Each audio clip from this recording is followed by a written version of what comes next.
Good morning, everybody. This is Richard Sachs, your host from Lost Arts Radio, and really glad to be with you again this morning. This is Saturday, August 27th, 2016, and we're live on the air, and this is a live call-in show, the one that we have every Saturday morning, 8 o'clock Pacific, 11 o'clock Eastern, just in case any of you want to talk about either things that we bring up on the Sunday evening show or anything else, health or life related, that is important to you.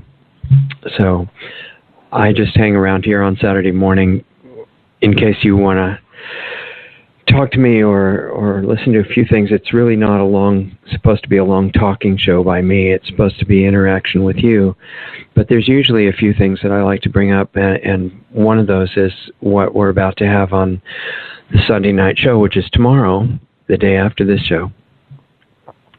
And in this particular case, we're having Dr. Bill Warner back for the third time, second installment on what we call Islam 101. And the fact that we're getting into forbidden subjects such as Islam and, many other things brings up something I want to remind you of that I just made a video about, I think it was yesterday. And remember back in August of 2015, last year, that we had a guest on named David Noakes. You can go back and hear the archive if you want to. It was a really interesting show, I thought. I learned a lot from it. And I learn a lot from all these shows. I'm just, I get a front row seat to talk to all these amazing people. So I'm really grateful to all of you for making the show possible. Anyway, that show with David Noakes was about the holistic doctors that were being murdered, another forbidden subject. And this is still going on. It's never mentioned on the main media, so you would think that it had never happened, but it did happen. It started out with Dr. Bradstreet, if you remember, who was, daring enough to expose that vaccines were causing autism, no question about it. That the movie Vaxxed lends credence to that, but vaccines are the primary cause as far as I can see, and then other things contribute to the occurrence of it, like GMOs and EMF pollution and chemtrail toxins and all kinds of junk like that. Nuclear fallout, which is still going on heavily according to Ken Rolla from Fukushima, but also all the leaking plants around the U.S. We could get off into a lot of things there, but what I was trying to mention is that this is still happening, and we're probably above 60 of these doctors that we know of so far, and they're basically following the game plan of just killing the people who mention what did Al Gore say, inconvenient truths, right? Like the fact that vaccines have never prevented any diseases since their origin in the late 1700s in England. They're just a weapon. And what Dr. Bradstreet and others working with him discovered was that they were putting a special enzyme in it called nagalase, which is actually harvested from cancer tumors. You can hear about that if you listen to that archive. And they're injecting it into people specifically to destroy their immune systems. Good plan, right? And the medical doctors who are trained not even to question what they inject into people, and they just give the shots and say, oh yeah, safe and effective, safe and effective. Why? Because they're programmed. They're not bad, they're programmed. They're the same as we are. We're programmed. But it's easier to see it in other people. So I thought I'd talk a little bit about programming this morning, because it's a really important subject. In a way, it's the only reason there are any problems on this planet.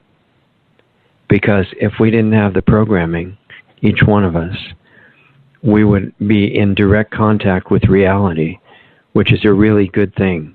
It's not something scary. We've been programmed again to think that anything we don't know about is scary or probably evil, right? But that's not exactly accurate. The ultimate thing that we don't know about, which is who we actually are, what we're connected to, where we came from, what we're made out of, which, by the way, is not just a bunch of dust. It's something not even light. It's consciousness, which the word doesn't touch the reality. You're something incredible. And it's because you came from a source that is something incredible. And at the time that you left that original condition, there was nothing to make you out of except the same thing that the source was made out of. Nothing else existed. I'm going to bring up some things today that may be threatening or you may violently disagree with, but that's the whole point, right, is to make you think. And then if you decide that I'm completely out to lunch and wrong, that's great, because you just get clearer on what you know to be true in your own experience. And that's the whole idea of free speech, which long ago there was a country that was started with that as one of the basic foundations of it. It used to be called America. And it's pretty much disappeared. It could come back. It's like Avalon in the old King Arthur legends, you know.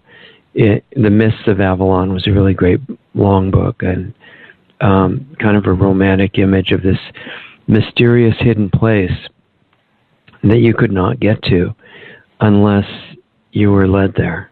And the original ideal of America was not just for one country.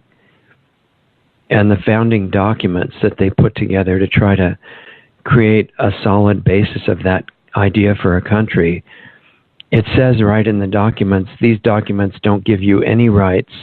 They don't give you anything. Certainly don't give you a democracy. They never wanted that. But what they give you is the acknowledgement of what you already have. It's like Dorothy in The Wizard of Oz, right? She was always wearing the red shoes the whole time. She was never more than a few seconds away from home. That's the same with us. So you got to find the red shoes. And what America was saying, the original founders of it, was that all of the rights, everything that belongs to you, it belongs to you even if you never find a country that acknowledges that. It belongs to you because of who you are. You're born with it. It comes from God, and it doesn't matter if you're an atheist. It still comes from God. And it doesn't matter if you call God Great Spirit. It still comes from God. Otherwise, you would not exist, because there's nowhere else for us to come from. Even the so-called bad people, there's no other place they can come from either. And so the whole idea of America included something that they used to call free speech. And the purpose of it was not that you would agree with everything everybody said. That's called absolute tyranny and slavery. And that's what's coming back in this country and around the world right now.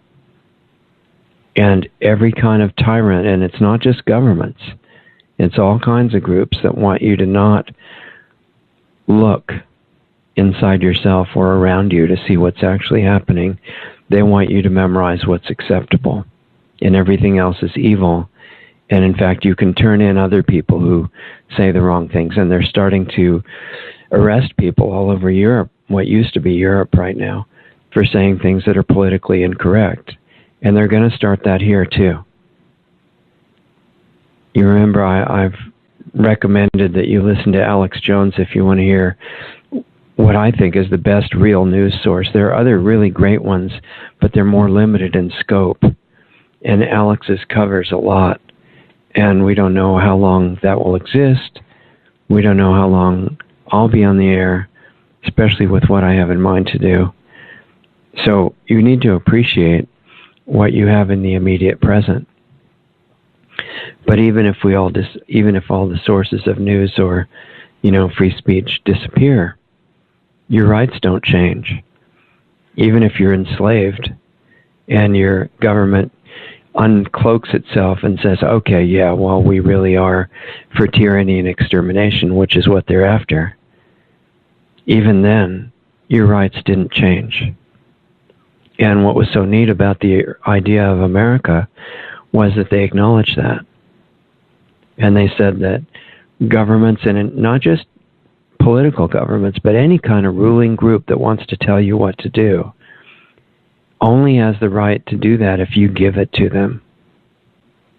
So if there's one telling you what to do, you gave it to them. And if you don't accept it, well, then you don't follow it.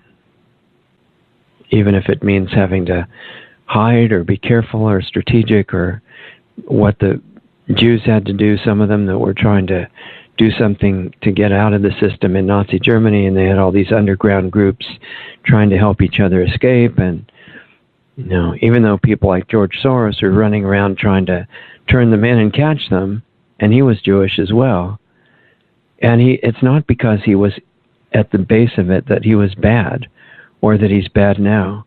This is a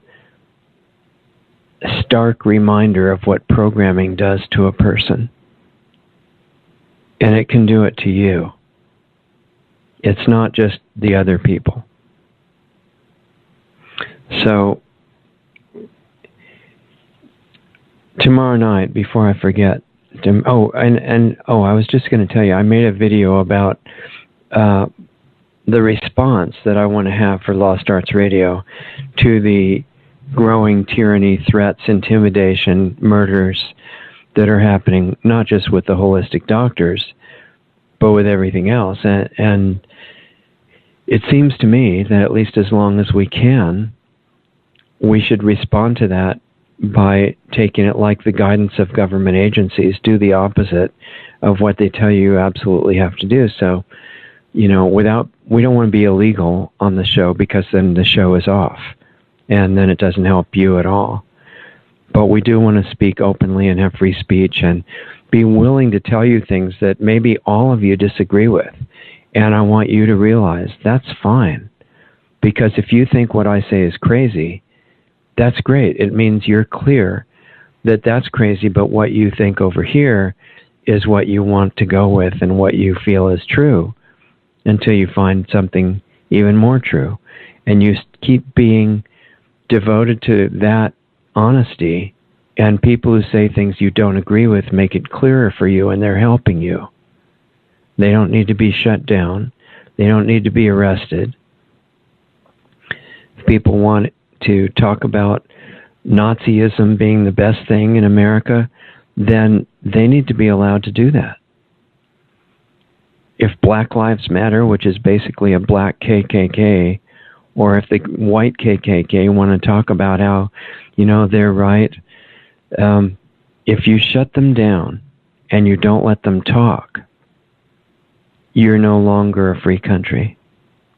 And you don't have any freedoms either.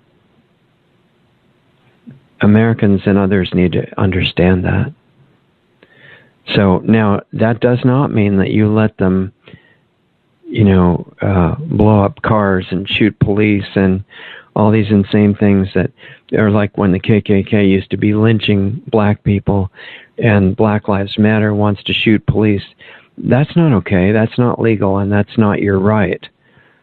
Because you can't have the right to take away the rights of someone else to live or to be free. But the law in America originally was simple, and that law was that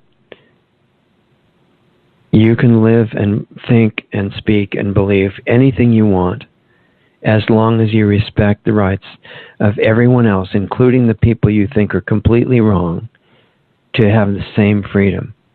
That was the beautiful, simple basis of America, long forgotten, and the people in the power structure are intent on making sure that that is dead forever, or at least as much of forever as they can control. So, you've gotten born into a really interesting time, and I have, and all of us have, when you've got great people scattered all around the world, and you've got a tiny number of really malevolent people. They're not different than you at the base of it, who they really are, but their programming is so deep, they not only believe they're evil, they're absolutely devoted to it. And at the top level of that power structure, where all the top levels of power in government and industry are now full of people who have absolute destruction in mind, at the top levels, they intend to destroy the earth and everything in it, all the life in it. And it's a simple way to understand. So, back to the show tomorrow night. You know, why, with Dr. Warner, why is Islam a health topic? Well, because, many reasons actually. And I'm not talking about the Muslim people, okay? I'm betting on the fact that you have enough perception to really try to understand what I'm saying at a pretty deep level. I'm talking about programming. And it's not just those guys. It's you, and it's me, and it's all of us. And if we want to help other people get deprogrammed and get in touch with reality, which is a really good thing, and you'll enjoy it a lot, it's not some horrible thing. I can tell you from my little bit of experience, I used to think unknown things were scary when I was a little kid. I had nightmares about it, saw all kinds of bad things, but it's not true unless you believe it's true. And then for you it is. So your beliefs have a lot of power. So before we get into this politically incorrect discussion today, I would request that you split your attention. And we've talked about that a lot. It's an absolutely essential skill if you want to be able to honestly look at what's around you and what's in you and not be very distressed by it. So what I mean by splitting your attention is you take your, what they call left brain analytical ability to just, kind of evaluate things without emotion, and you use that to understand what's going on in the world and in your own life. But then your emotional part that they talk about being connected to the right brain, and that's really true. It's got a lot of other connections in the body as well, but that part that's emotional, you figure out what's most beautiful and uplifting and inspiring to you, and you take that emotional connection and you leave it there, and you don't ever move it. I'm telling you something really valuable right now, and you can do it right now. Practice. Do you even know what's most beautiful, inspiring, and uplifting to you? And it doesn't have to be the same thing all the time. Just something that has that effect on you. Just choose something like that and see if you can do it. Do you have to let your emotions go where your attention goes? If you're evaluating some high-up political or religious authority and they're having meetings and drinking the blood of kids, which unfortunately some really do, in rituals of various kinds, it's not a conspiracy theory, it's true. Do you have to let your emotions go with that and get sick to your stomach and feel horrible? Or can you separate it out? And I'm suggesting you learn to separate it out. Because then then we can afford to go into these places and learn things that may be otherwise threatening. And remember, it's just as useful to hear things that you don't agree with as it is to hear things that you think are right, because they both clarify what's true for you. So the reason for splitting the attention is the body instantly responds to wherever you put your emotional connection and the emotion behind the thought.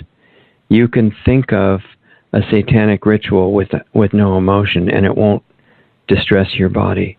But if you put the emotion with it, it's going to start interfering with all the body processes right in that second. So it makes you responsible. It means you can't let your emotions fly all over the place and your thoughts fly all over the place with no awareness on your part. It's not worth it. And it's very bad for you. And over time, over years, it affects how you age. It affects your clarity of thought. And it affects your digestion. It affects how likely you are to get bad diseases. So it's worth figuring it out, practicing it right now. So the small group of people that we mentioned that moved into positions of power all over the world in global corporations and in governments, which are also turn out to be corporations, actually, at this point in the evolution of the world power structure. They love control, and it's like their drug. It's no different than, cocaine or methamphetamines or even alcohol or cigarettes or marijuana, whatever you happen to be addicted to, even overeating, even anything that you would be very threatened to give up emotionally could be defined as a drug. And the reason the drugs are attractive, whether it's, a spoonful of sugar or the world desire to dominate and enslave everybody, it's because of the discomfort of looking at what is actually bothering you behind the scenes and you don't want to deal with. And these people in positions of power that want to control and destroy everybody around them, they have a lot that they don't want to deal with in themselves.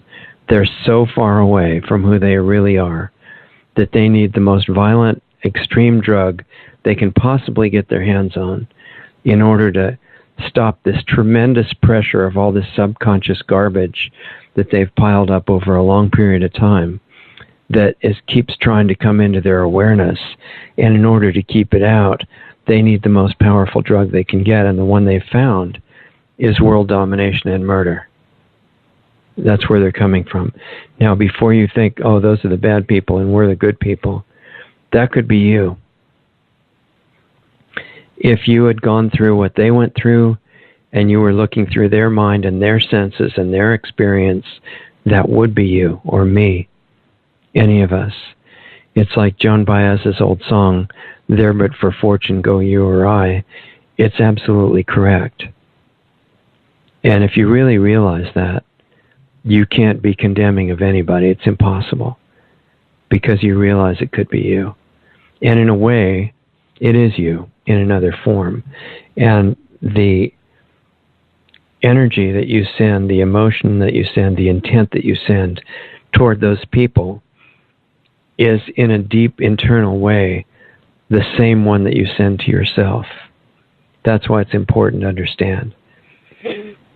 So the people that are there in the power structure of the government or the global corporations, there's an intricate psychology that they've used to control the people under them, and actually themselves as well, to keep everybody in line. They've been working on it for thousands of years. At the top levels, they're intergenerational. They're not like people whose attention span, and I don't mean to insult goldfish by saying this, but it's typical in journalism and other fields that they say that the public's attention span is like a goldfish.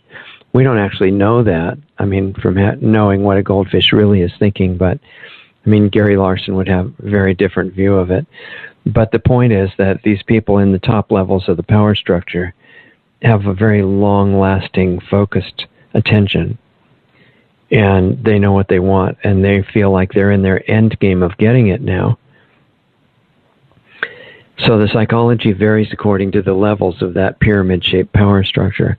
At the top levels, they believe that they're going to merge with computers, in a much more advanced way than we think of computers now. Their technology is probably 50 years ahead of what we know, or more. And they think that merging into cyberspace of computers is their key to immortality, and it won't matter that they've destroyed the earth. It's not going to work out the way they think, because they're unaware of some things about how consciousness works. But they believe it, and so they're willing to destroy all of us in the process of getting where they intend to go. Now, why would they need to? Well, they feed on the energy of death, destruction, pain, and suffering, and things like that. And it keeps them distracted from what they don't want to look at, which is what's inside themselves. And so they think of all life on Earth as something that they're sacrificing in a slow, ritualistic manner. They could, people have asked why they don't kill us all right away, because they could. And some people say, well, if their intent was to kill us, they would have already done it. No, that's not a clear understanding of what they're doing. In a ritual, you don't jump to the last part of the ritual. The whole point of it is to go through it slowly and make sure you do the whole thing right. And that's what they're doing. And we're the sacrifice. So you might ask, well, how can you sacrifice somebody else? That's not a sacrifice. But wait a minute. In all the old traditions of various religions and governments of the world, it's in the Bible, it's in everything else, that the authority figure, usually called God, wants you to have sacrifices to show how holy you are by sacrificing somebody else. Maybe it's an animal, but it's somebody else. And by them going through terror and fear and death, you make God happy. Well, this is exactly what the negative power structure is into. Instead of a bull or a calf or a lamb, which supposedly God really likes, they're using you and the bulls and calves and lambs and plants and biosphere and everything else. That's their sacrifice. That's us. So this again is an example of programming. They really believe that's a legitimate sacrifice. And if you said it wasn't, they would laugh at you, think that you just didn't understand God, whom to them is this negative power that loves death. This has happened to millions and millions of people throughout history, that they believe this, and they're willing to sacrifice either their neighbor or an animal or an evil nation, whatever, and become holy by killing you because you're bad. And the reality is, we're playing the roles of good and bad characters, but we're all from the same place. We're all going back to the same place. And we're all made out of the same thing, except for the programming. And the programming can twist you into the most evil character you can imagine. And it's happening all over the world right this minute. So, you know, when you get into this idea of sacrificing, what about, aside from people, what about sacrificing the whole Amazon rainforest? Would that be a really holy sacrifice? Certainly valuable. Should make God really happy, right? What about all the whales and dolphins that are actually more intelligent than humans? What about sacrificing them? What about this whole idea of sacrifice? Those are great sacrifices, right? What about sacrificing your neighbor? There are scriptures of all religions that say under what conditions it's really good to kill your neighbor. All right, so what do you think about that? I know this is politically incorrect to talk about it, but if you think that what I'm saying is completely ridiculous, it's good because it just solidifies in you what you know for yourself to be true. The truth is never going to be threatened by anything anybody says. This is why free speech is okay. This is why we can let the Nazis say what they want, and the KKK and the Black Lives Matter fascist people, you know, anybody, the people who think that some group is terrible are allowed to say what they think. They're just not allowed to hurt anybody. That was a basic idea in America, and it's still valid.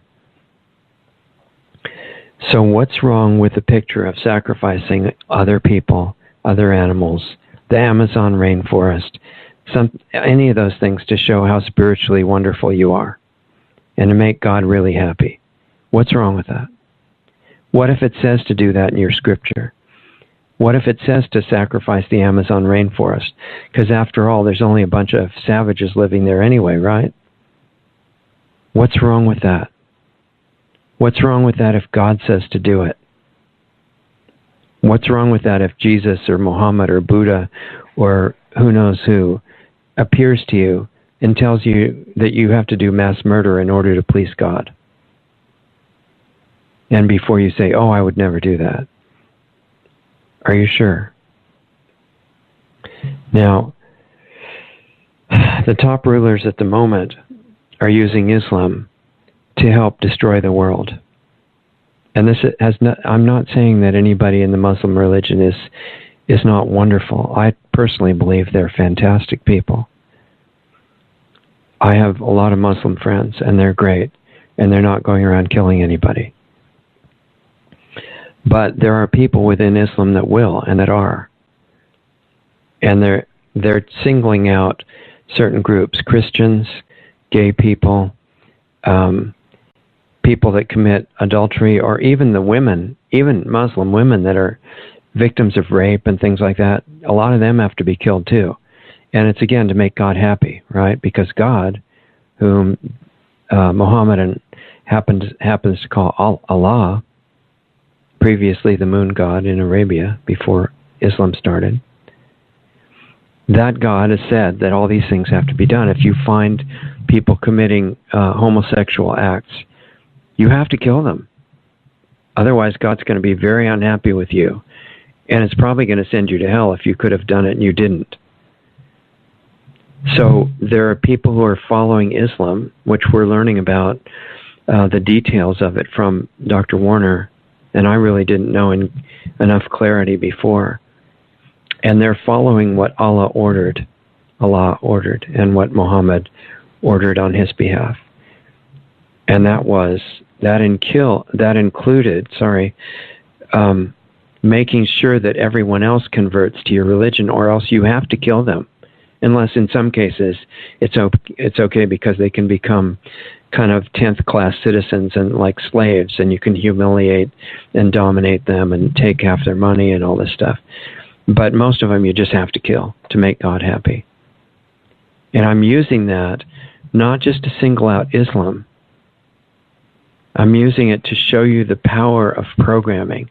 And it's so powerful that the people who fall into it, sometimes they'll kill you for even bringing it up. Because it's so threatening.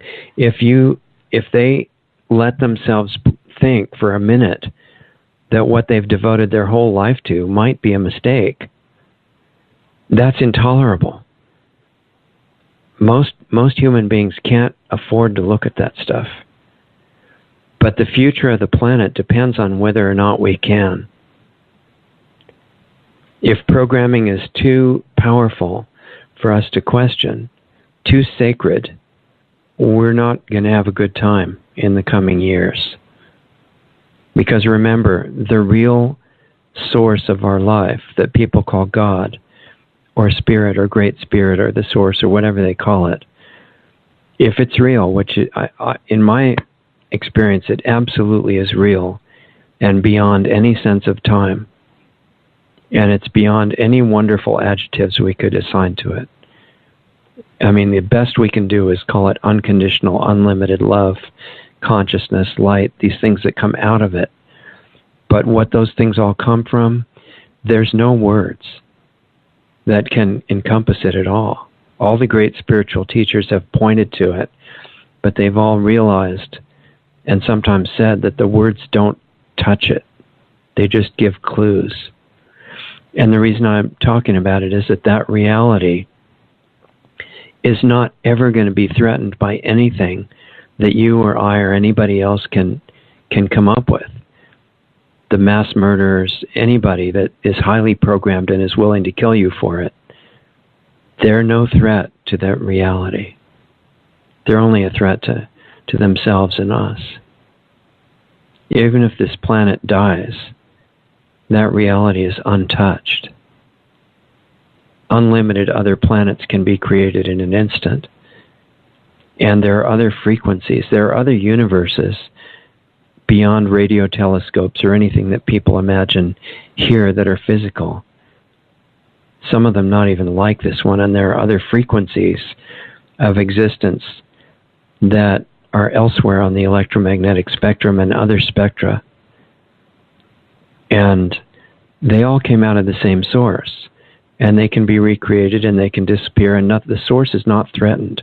So don't worry about blasphemy, making the source embarrassed or angry. These are human attributes. They're not the attributes of where we came from. And it's very threatening for most of us to think about that, but it shouldn't be, because the ultimate reality is so beyond good and wonderful and incredible that you don't have to ever worry about it changing. It can't ever change. It's not an angry man who gets all upset with you, really gets off on throwing you into hell forever. Even the people that commit mass murder, the reality doesn't feel that way about them. It's all love. So what we're doing is we're playing roles down here. And we can't imagine, an authority figure who's not flying into a rage when we make mistakes and things like that. But there's higher levels that when we're brave enough, we need to get in touch with. And it does not mean memorize some new thing. It means get the courage to explore internally, which is where the power point is. And it's the connection point into yourself. So at the moment, the violent side of Islam, it's not because the people in it are bad. It's because they're programmed in such a way that they're willing to make a sacrifice of even each other if they feel like it'll make God happy. This is a perfect tool for world domination, enslavement, and ultimate extermination.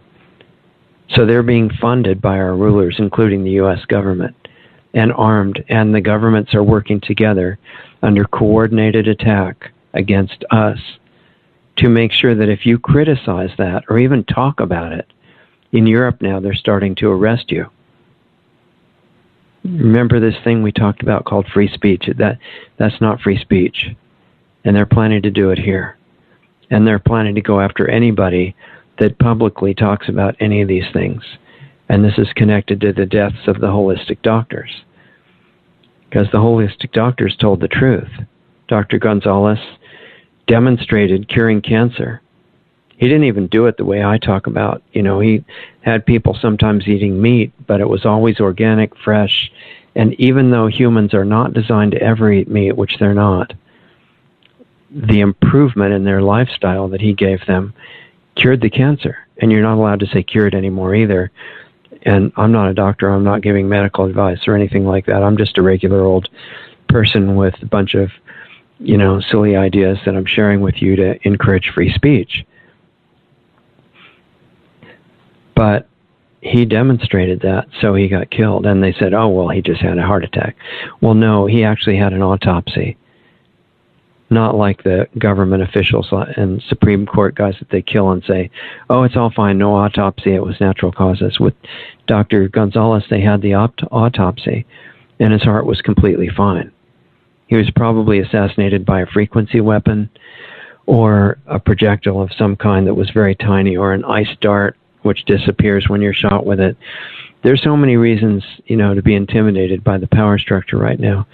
But I still think that our best response, as long as we can, because if enough of it do it, it might hold, and that's to not be intimidated.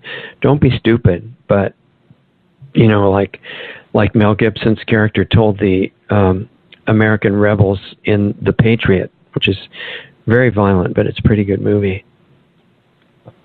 He said, it's non-valiant to stand up in lines in front of the British invaders, who were the tyrants at the time, the soldiers of the tyrants, and all die, and then you say, oh, those guys were so brave, they were wonderful, they're all dead, but it was great. No, that's not great, and there's no value in just making yourself into a martyr. It doesn't give you any virtue. It just means you weren't very intelligent in your strategy. So he told them, instead of standing up in front of the redcoats, you really should go out in the swamps and fight from there. And so you might ask, well, why am I openly talking about all these politically incorrect things? It's because at least you need a spark, to remind you. And then if I disappear, it doesn't matter, because you've got the idea and you can keep it going. And you can keep it going from an invisible position, but you'll know that the PowerPoint to help heal the world, like Michael Jackson talked about so brilliantly, and they had to make him into a demon, which he wasn't.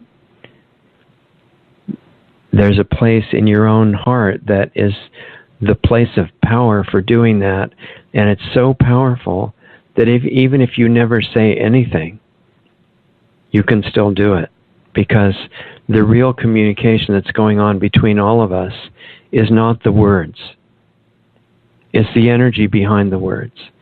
So don't get wrapped up in arguing about words too much, because somebody can come up and say hi and make you feel like you were just hit over the head with something bad.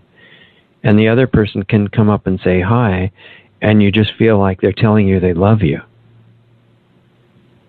So don't get stuck on the superficial level of communication.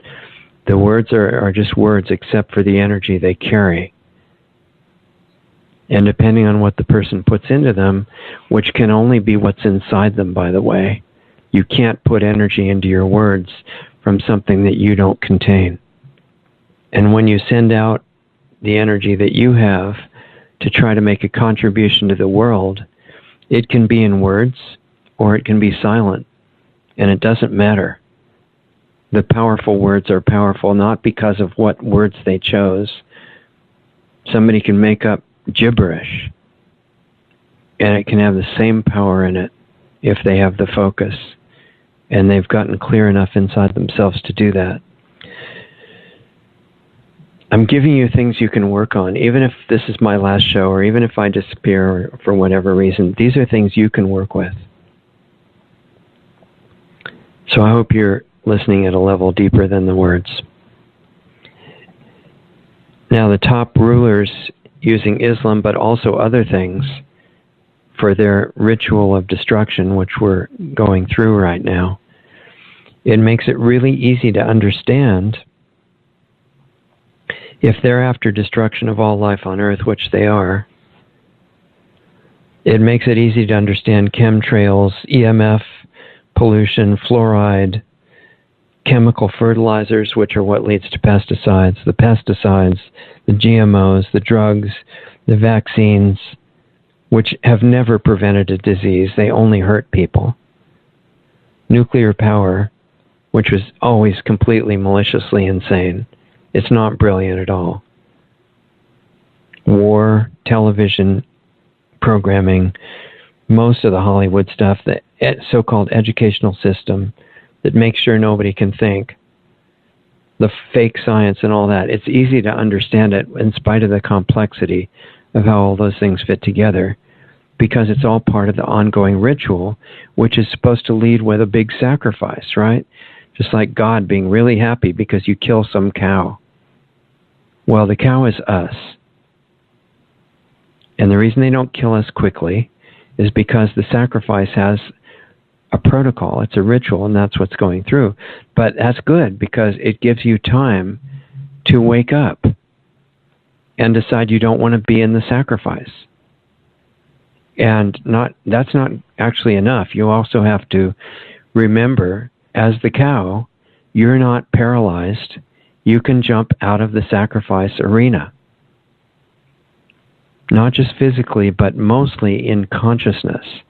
Because that's not a philosophy. You've got so much power because of who you came from. It's like the cow remembering, yes, it can move. It's not paralyzed. And the only way you can do that is to get back in touch with who you actually are. And I talked about the complex psychology that the rulers are using for this.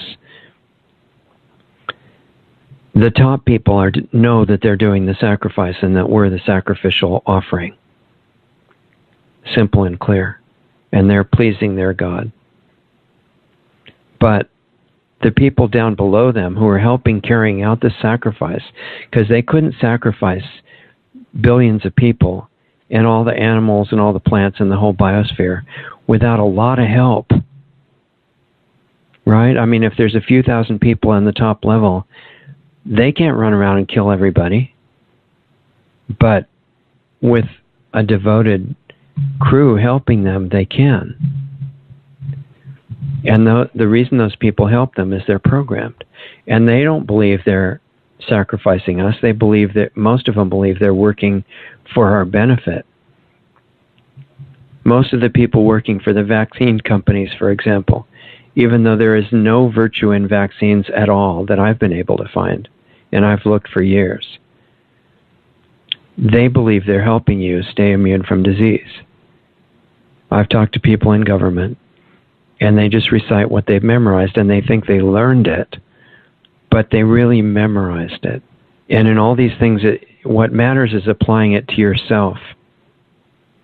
What's the difference between learning and memorizing?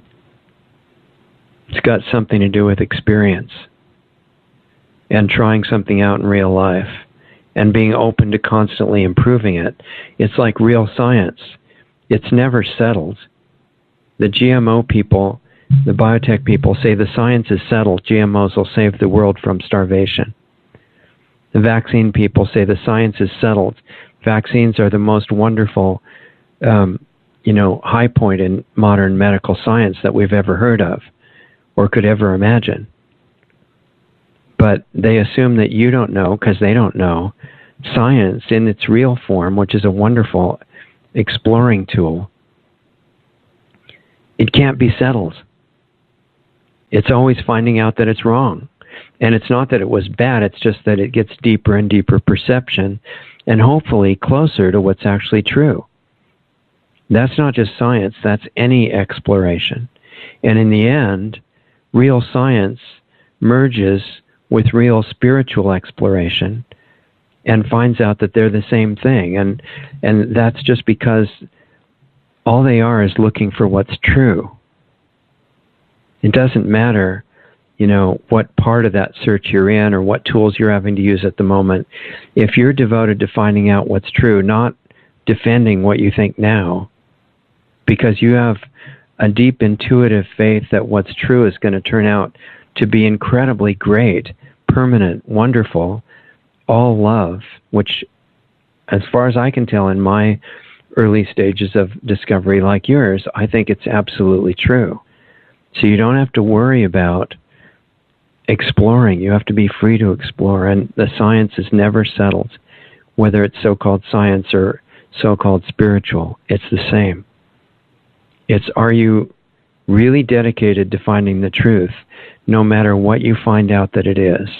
Or is it scary to the point where you've just got to defend whatever you've memorized for right now? The reality that what you've memorized talks about is something real. And if you're willing to explore, you're going to get there. You're going to find it. All these teachers say things like, ask and it'll be shown to you, and search for it and you're going to find it, because it's true. It doesn't matter what your belief system is, it's still true. Even if you don't have any, think you don't have any beliefs, but everybody does. Even if you believe there's no truth, whatever you believe, you're still going to end up finding what really is there. So, Islam as it is now seems to be well suited according to the world rulers, and I wondered more about this too. I really wanted to learn, because of what I just told you, that we have to be devoted to finding out what's true.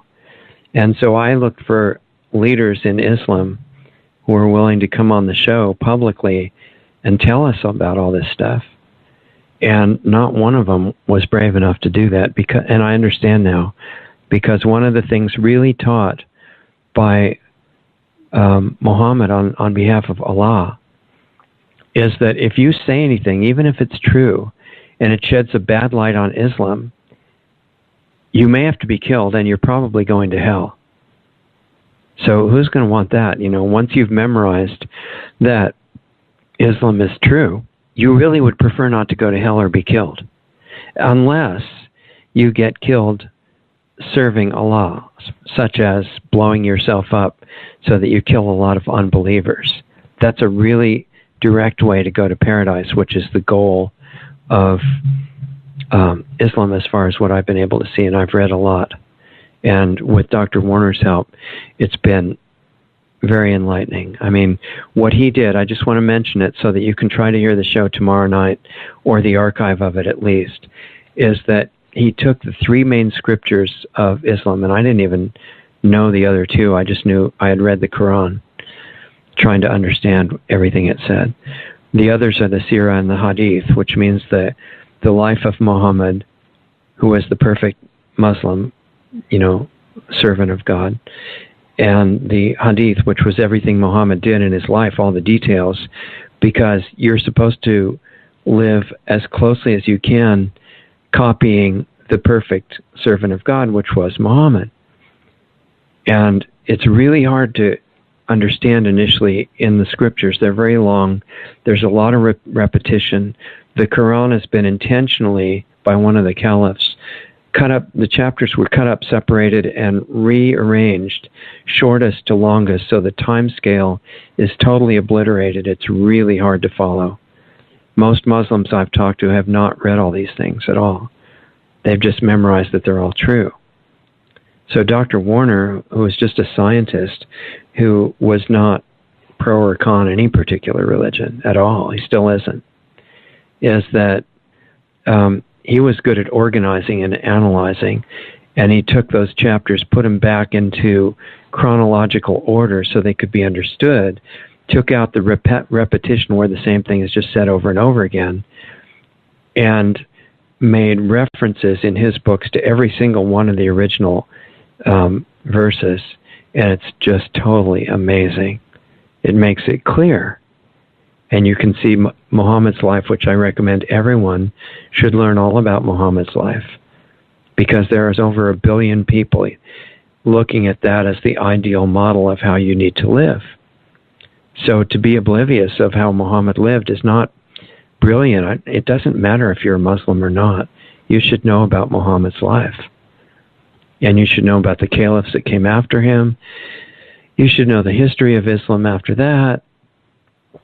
You know, this is the way to understand world events, not hating Muslims or anything stupid like that. That has nothing to do with any of this. They're exactly the same wonderful people that you are. It's much more understanding that's required.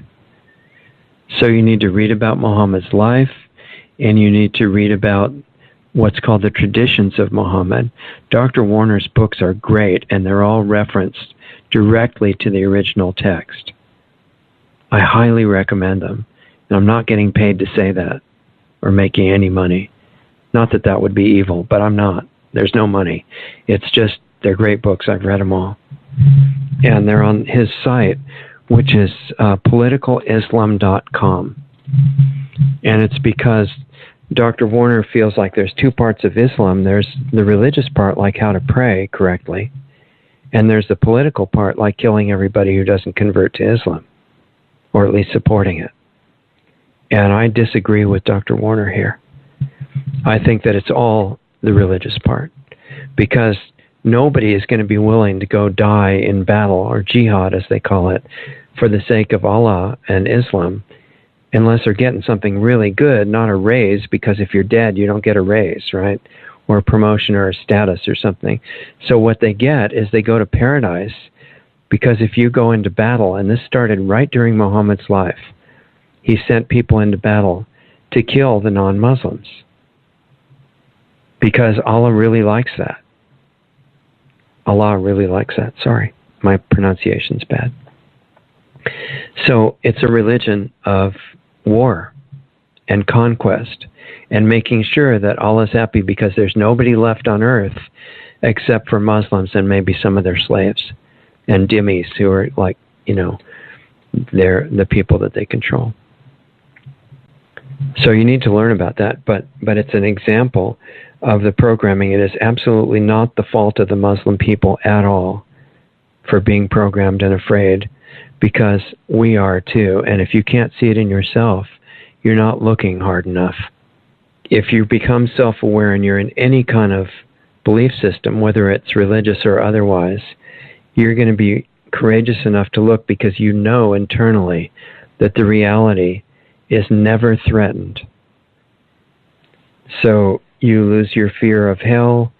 You even lose your fear of God in the ultimate sense, because you know that there's two ways that you would obey and serve somebody.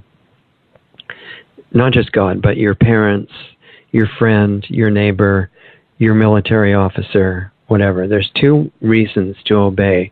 One is fear and one is love, and they don't go together. If they do, you've got a bizarre definition of love. Because if you love somebody in the ultimate extreme, you're willing to give your life to them. You're willing to not just die for them, but much more, you're willing to live for them.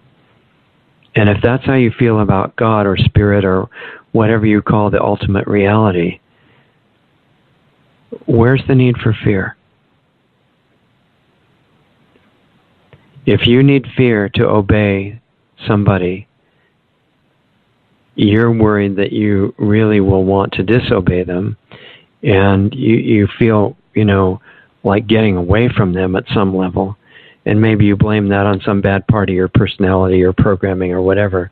But if you ever get to the point where you actually love them, not only do you not need fear,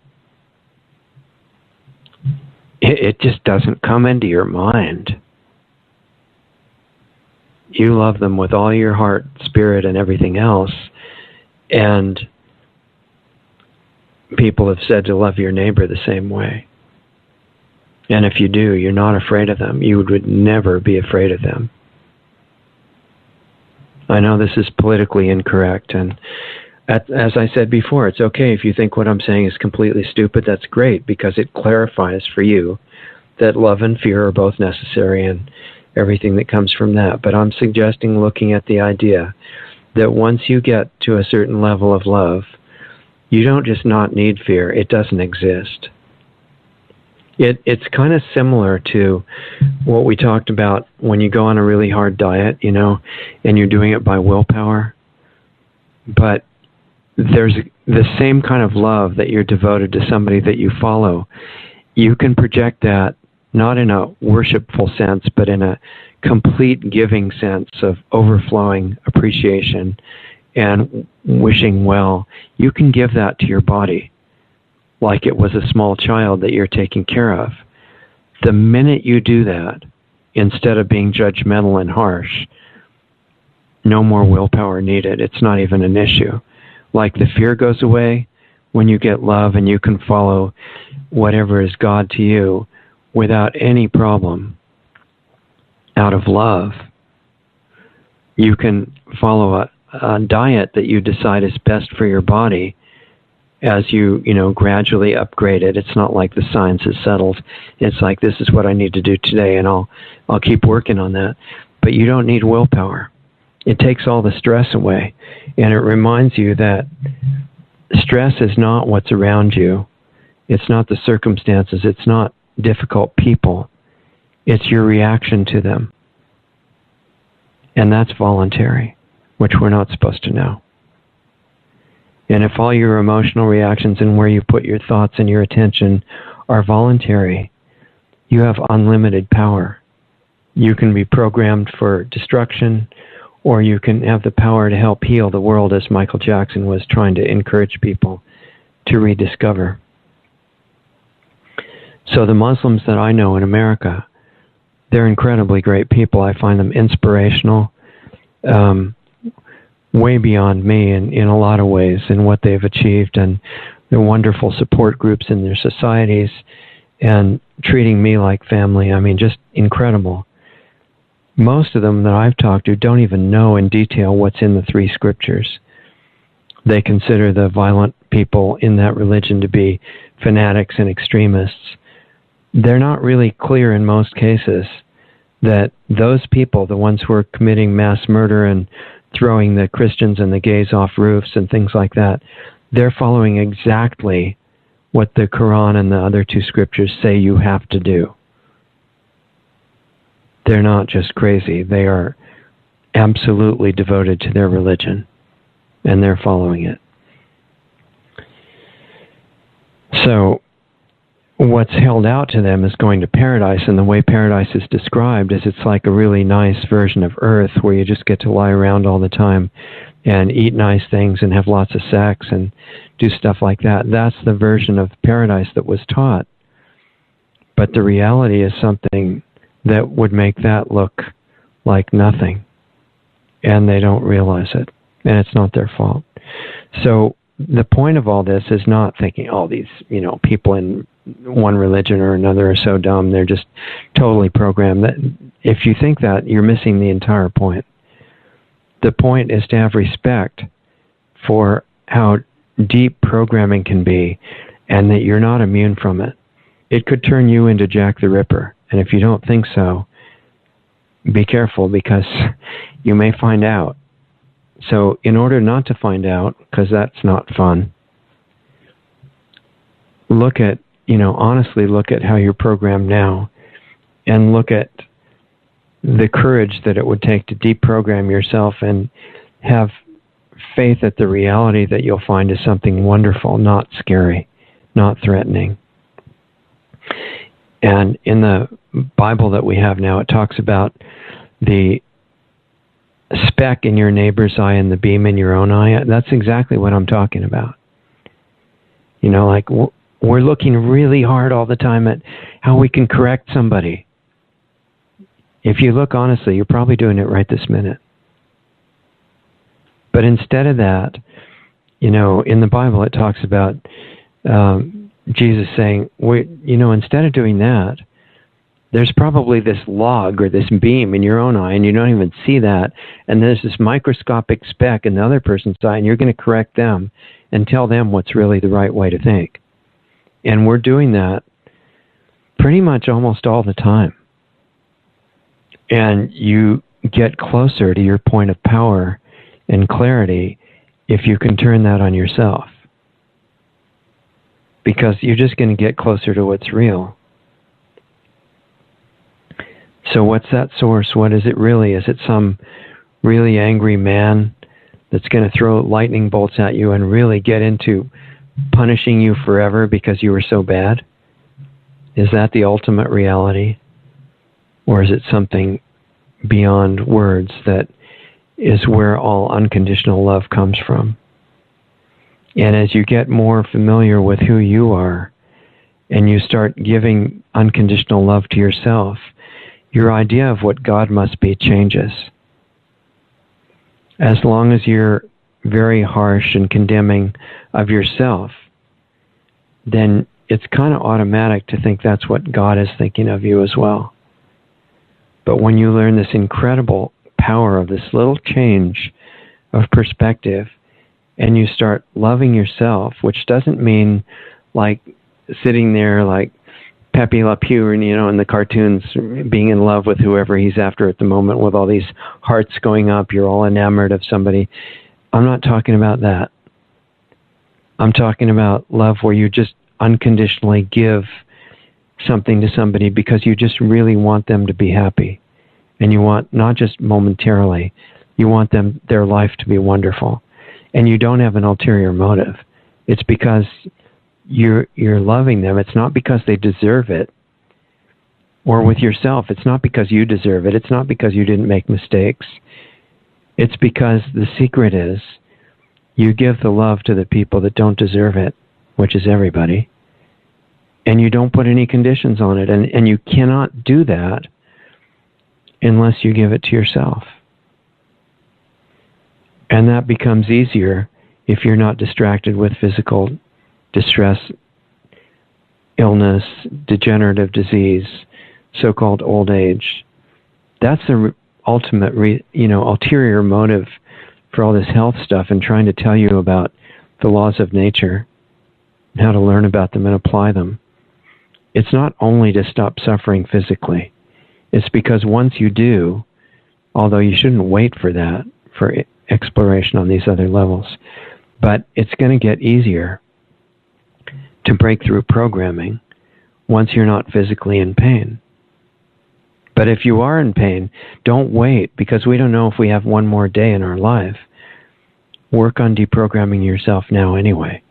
But if you have time, if we're fortunate enough to live in these bodies for a little longer, use the time really well. And the best way to help everybody else is to just pour unconditional love on yourself. And if you really do it, you're going to feel an instant decrease in stress. I mean, instant. If you're just thinking about it, you're not really doing it, your emotional state will stay the same. That's how you can tell.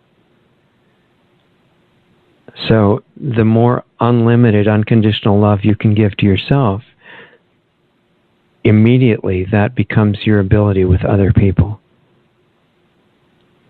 And where that's all coming from is the real source that people call God. who is not some guy who wants to cut your head off because you do the wrong thing. It's something amazing. And that's what's controlling the physical body. And that's where the laws of nature come from. And they're all completely good. Even when you're in great distress, near death physically, your body is trying every bit as hard as it can to get back to normal, complete, perfect health. And all you have to do is learn to stop blocking it and support it. And it's the same on other levels that are not physical. So anyway, I think that's what I wanted to mention to you. I'm sorry I talked so long. This is not supposed to be a talking radio show on Saturday morning. There's supposed to be all these people calling and having questions about, health things and other things and world events and, a discussion kind of thing. And I guess it's because nobody knows this show that exists that I get stuck having to talk. But at least I finally figured out I don't have to do it for 3 hours. And hopefully you'll forgive me for stretching it out to an hour. Remember the Sunday show, Dr. Warner, the one we've been talking about with this education that is not against Muslim people. I hope you at least got that. I love the Muslim people. They're incredibly wonderful. They just happen to be an example of the kind of programming that all of us have in some way. And the question of whether we're going to have the courage to get beyond it or not. It's really hard to do. So in response to the intimidation and the ongoing murders of the holistic doctors and the threats and everything, what we're going to do, as long as we're allowed to at Lost Arts Radio, is we're going to keep the Sunday show going with the guests like Dr. Warner and others. Dr. Cousins has 3 more, I think, sessions in our year-long class with him. He'll be back for 3 more times, I think it is. September, October, November, yeah. And we're going to keep the Saturday morning show as long as people have any interest in that. And whoever's supposed to know about it will hear about the show, I'm sure. So it doesn't matter whether it's 1 person or 1 million, whoever's supposed to be here. We're going to keep that going. The video subscription service that I recently started, because I thought if I'm asking you to maybe consider things that aren't comfortable for you, I got to do the same thing, or else I'm a complete hypocrite sitting up here, and I don't really want to do that. So I didn't want to go on video, so I'm going on video. I'm going to keep doing that. I've thought several times of shutting that down because there's only a few people seeing that. But the few dollars that go for that, it costs $4.99 a month to get those private one-on-one videos from me that are short every week, and I'm trying to do them multiple times a week. I just got behind this week, but I'll keep going. That's going to continue, okay, even though I don't really want to be on video for various reasons, and I'm going to keep doing that. And also the one-on-one sessions, if you're in a really severe health situation or life situation and you want to have focused one-on-one time with me on the phone, I'm going to do that as time allows.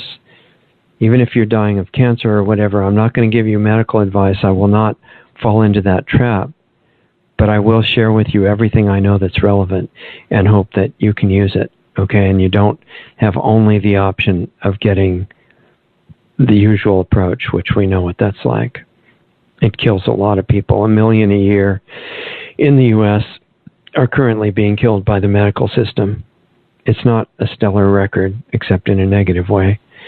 So if you're in one of those situations and you don't want medical advice because you're getting that from your doctor, but you want to know what else is out there and you want my attention one-on-one, I charge money for that if I even have time for it. It's $150. It usually goes for about an hour. All the money goes to the Lost Arts Research Institute, which is a nonprofit recognized by IRS as a charity, and it keeps the radio show going. This is why we stopped talking about specific endorsements of candidates or being against a candidate or a legislative issue in particular, because we can't do that and be nonprofit. And when the nonprofit took over the radio show a few months back, we had totally stopped with those kind of endorsements. But we can talk about everything else. And if you want to hear about endorsements and things like that, go to a great news source like Alex Jones, who's not nonprofit, and he can tell you everything. And it's changeable, but he does a spectacular job. And so we're going to continue to try to offer a few one-on-one appointments like that. If you're one of those people that desperately needs it, let me know, and the money will go to keep us on the air, as well as the $4.99 a month for the video stuff. If we get 1 million subscribers on that, we can build our school, and if we only have 2 subscribers or 10, then we'll just do it anyway. So as long as we can keep doing that stuff, we will do it. Sign up for the free newsletter if you want. There's no money involved in that. Take a look at Doug's site because he's holding the whole show together. That's diamondiscaudio.com. Do your homework that we talk about. Don't ever use these things to feel critical of anybody else. That's just my advice. You can do it if you want to. But the whole point of this thing is to become clear in yourself and access your power that, by the way, at the higher levels can only be used for constructive ends. And the power structure people know this. At the top level, they know it. And they know that you can access a level way beyond them because there's a fail-safe mechanism that controls it. And it says that you can't get into the higher levels of power if you have any malice or criticism or condemnation for anybody.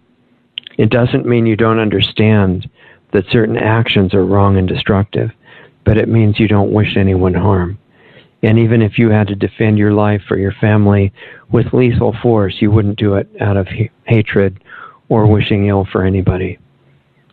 That gives you entry to places that the negative power structure cannot ever get to. And it's worth doing whatever you have to get there, because if you think a drug high is good, it's nothing. This is something else. So, before I escape here, let's see what Dee in California has to say, because I see she's on the phone. Hi, Dee. How are you doing? What's going on? Oh, I think Dee just fell off the air here. Maybe she'll get to call back. But, so I'm going to give her a minute or two to reconnect if she can, and otherwise I think I've said everything I have to say for this week. Just trying to see if I overlooked anything. Today is Saturday. Oh, hold on, maybe Doug is telling me what happened. He's thinking that she might have hung up.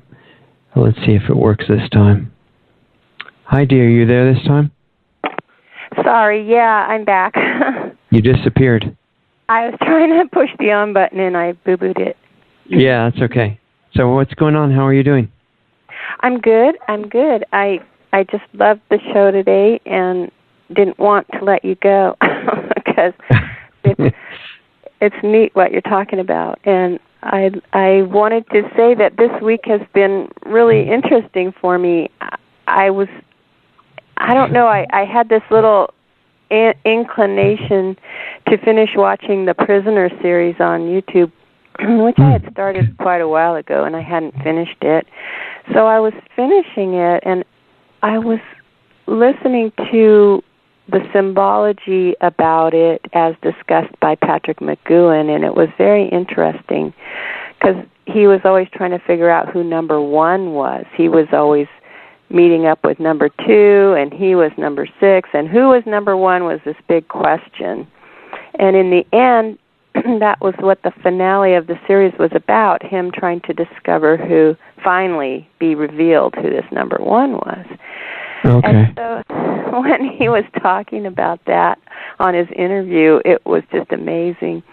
And I watched the show in 1968, and I didn't understand it then. And so now that I get it, it was like a big wow moment. Yeah. And then my YouTube jumped into Michael Tazarian discussing the symbology of that show. And then it just went and snowballed down all these rabbit holes. So it was a pretty interesting week with that, and it's exactly what you've been talking about today. Yeah, the whole love and fear thing is an interesting theme, and in the beginning, if you want to go on a diet, you can't do it unless you have just rigid willpower. But that changes, and then in the end, it's just effortless because you do it because you want to do something good for your body. And it's the same with spiritual things. In the beginning, you feel like the only way you can do it is out of fear. But the religious authorities have used that throughout history to take away everybody's property and become very rich and threaten people that if they didn't obey, they were going to hell. So everybody thought fear was the way to do it. But yeah, there was always an alternative. Right. And it goes to who's your daddy. Like you were saying, people that haven't experienced it and just follow along what they're taught is different than knowing who your God, quote unquote, really is. So, yeah, even using the word God is tricky because there are these massive associations. I mean, even some cases where God is in paintings in cathedrals and things like that, and it shows exactly what he looks like. And it's this really angry guy with a long white beard willing to kill you in a second if you don't obey because he loves you so much. And so I hesitate to use the word because there are associations like that. But there's no really great word for it. I don't know. We came from something incredibly wonderful. And reconnecting to that is a big deal. Yeah, so, it's like somebody ended up feeling jilted, and that's where the jealousy came out of. And I do believe that that is the Islam mindset, is of jealousy. Well, remember, too, that, and this came from Dr. Warner's previous discussions, when Muhammad, before he met this non-physical being that he ran into, he was just a really good person, like you know, as virtuous as any of us. From what Dr. Warner has explained, he ran a caravan. He was a caravan manager going between Arabia and Syria, supposedly, and very responsible, just a great guy. And then when he just unexpectedly got visited, which sounds to me like it absolutely really happened, by this glowing non-physical being that was very spectacular, I'm sure. And he told him that he was going to be his prophet and that Allah was the only God and the things that he told him. That wasn't something made up or expected by Muhammad from what we know. In fact, he was so distressed by it, he didn't believe in people who were prophets and or started talking about, you know, that they knew what God was or wanted or anything. And so he thought the best thing to do would be to commit suicide. And he was going to jump off a cliff. And this being came back and said, well, it'd be a lot better if you don't jump off a cliff because I have all this other work I need you to do. And then relatives of his encouraged him. But his motives were all honorable as far as I can tell in the beginning. And then once he trusted the being, it was that being that started telling him, everybody else except you is wrong. And for following the wrong religions, they're all going to hell. And described hell in tremendous detail. And it was really clear that this God who loved you was going to keep you there forever, and you were not getting out. But he didn't kill anybody when he was in Mecca. And then he got thrown out of Mecca because he was causing so much dissension. And he had friends in Medina, and he went there.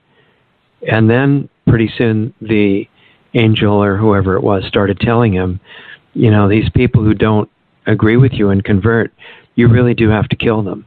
And it was too hard for him at that point to think that God would ever tell him anything bad or wrong. And that was programming. But, you know, Muhammad was a great person from what I can tell. And all people are really good at, if you, like what you're saying, if you peel away all the programming, you get down to something that was created in a good way or became...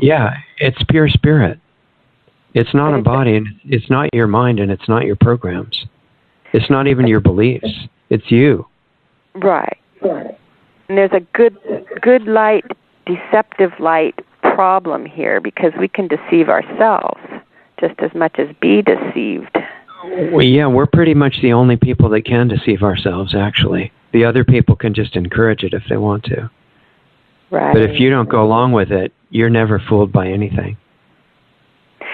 Well, in the biblical story, there was Isaac and there was Ishmael, and one of them was the chosen, and one of them was banned, and it ended up being a really ugly story in reality. It's like a favored child syndrome almost. Yeah, there's a lot of that in there. I've been rereading the Torah lately because I have great friends that are Jewish in the sense of following the old Hebrew scripture. And it's pretty much the same as the first 5 books of the Bible, although it was in Hebrew, not English originally. And there's a lot of violence, a lot of interfamily and intrafamily conflict, a lot of deception, trying to hide from God while you do something bad. And I mean, it's intense. And it's amazing.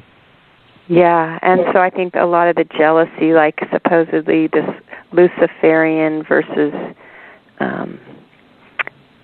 God. So it's a good God. It's a good cop, bad cop. It's a good God, bad God thing that people are trying to work through on a subconscious level, but they don't realize that the subconscious is programmed. So they're just going by, like what you said, what they've learned rather than what they've experienced. Yeah, there's a lot of political input because people throughout the last few thousand years of history, the authority figures have been really into control and enslavement. And, of course, they still are. They're just getting to the extermination phase now, but the enslavement interest has been going on for thousands of years. And one of the best ways is to keep people in total fear and wanting to defend, their right to stay in fear forever. And it makes them into great tools of the power structure. It's not just religion. It's that now you're being taught that if you go against science, I mean, basically you should be killed also. And as long as people are willing to stay in the familiar enslavement or whatever type it is, then the people at the top get what they want. And, I'm probably not going to get through to anybody to the point of getting rid of our programming, but I'm suggesting that it's worth at least thinking about. And that whatever is real, whatever God really is not going to be ever threatened by anything we do. It's just we who either benefit or hurt ourselves until we get to what's real. So I probably did a terrible job of explaining it, but I'm just... No, not at all.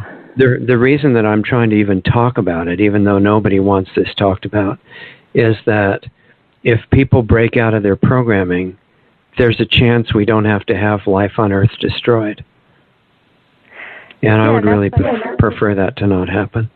I would too. That's like breaking out of a cage. Our programming is our cage, and we're ensnared in it. And do you think that this end game that you're discussing, we were trapped into this end game by a dangling carrot? In other words, we've been snared into this trap, this mental trap of fear.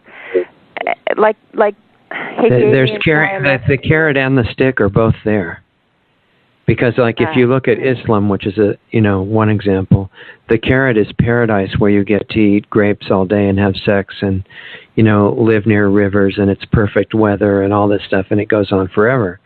There's other descriptions of paradise or heaven in other religions, but that's the carrot. You get to go to heaven forever or wherever you're going to go. The stick is you get to go to hell forever if you don't obey. And so, you're told that you can have love and fear at the same time, but really they don't coexist. And so fear tends to take over, and people get really angry and willing to kill people who disagree. And the worst thing you can do is tell them that a sacred religious belief is potentially incorrect. And I thought only certain religions had gone into killing people over that, but it turns out that even Buddhism has had people killing other people because they threatened what Buddhism believed. And that was in Africa. It was a certain tribe that the Buddhists lived in a town where I think the other people were Sikhs. And in this, Sikhs have a pretty violent history themselves. They have 10 famous Sikh gurus, and the 10th Sikh guru was actually a soldier. And he was spreading the belief in loving God while he was cutting people to pieces. And he was saying that even if you have to fight in a war and kill people, you still have to keep centered in this feeling of love, which is exactly what we've been talking about. But what I found out, it's not just Jews and Christians and Muslims and other people that have killed non-believers in the past for the sake of God. It's also Buddhists and almost everybody. And it's just really hard for humans to grasp that no matter how much you love and are devoted to what you believe, you don't really have to kill anybody for it. You can believe it and be true to it without that. Because true love does not need defending, and we fall into this trap of trying to defend our idols. Our religions become our idols rather than love being. Well, they become a justification for fighting and violence. Okay. And I'm just suggesting that no matter what the idea is, no matter how sacred we think it is, if somebody disagrees, it's really okay. Because we're not hanging our faith on an idea, but on a reality. And even if everybody in the solar system disagrees with your reality, if it's reality, it's never going to change. And you don't have to worry or be threatened. It's okay. And if Allah is really God, Allah's going to be just fine if not everybody's a Muslim. So, there's something wrong with the picture when you're told that you've got to shut down or kill anybody who disagrees.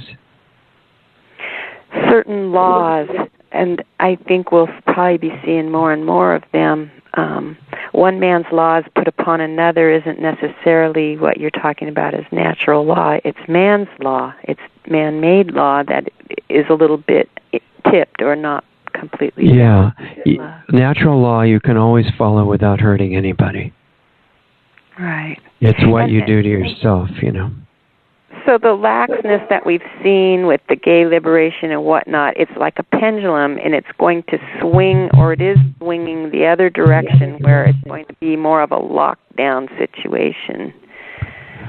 Yeah, that's what they're hoping, and the laws are being worked on as we speak. And this thing we've talked about on October 1st, where the internet, at least domain names and probably some other things, get handed over to the United Nations. That's part of what they hope will be a progression into complete censorship of the internet. Not shut down unless there's an EMP, but censorship so that it's still there as a tool of control and surveillance, but not to learn things in free speech, which we may be experiencing the last part of right now. Wow. So I'm just encouraging people to know that this thing about God that people are trying to get to, it's real. And there is a reality that we came from. It doesn't matter what you call it. And if you get connected to it, they can shut down the internet. They can make it so tight that nobody can open their mouth. And you're still going to have your connection and your guidance and your source of education. They can never take it away. Even if they shut down every church in the whole world and make it illegal to go out of your house or talk to another person in your religion, they can't shut down God. So we're going to be all right. Okay. Well, I like the physicalness of love, that we have physical bodies and we're very physical. I think that what Michael Tsarian was saying about that, I had already come to that conclusion, where it's not a matter of we're here on earth to escape it. This is the glorious creation. It's a physical planet and it's a physical place and we're physical beings for a reason. Is what Right. It's temporary, but it's what we are at the moment. It's part of what we are at the moment. But you're also the non-physical part all the time. It's not like you have to wait to die. What you are is pure spirit, even now. And the body is like your clothes.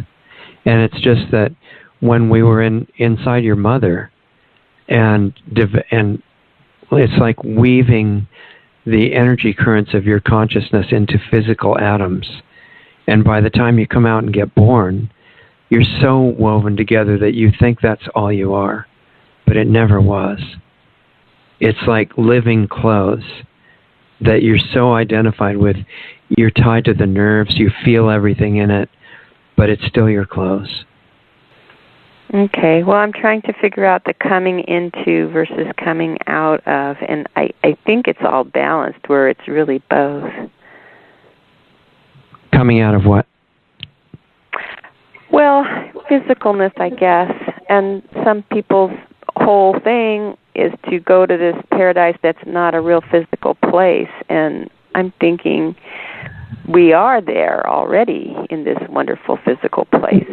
So why would Well, yeah, I can see both sides of that. I mean, there's so much beauty and miraculous perfection built into the physical world. It is incredible, and it is designed like a Garden of Eden. And in fact, the Garden of Eden was described in Genesis as being someplace in the Middle East physically.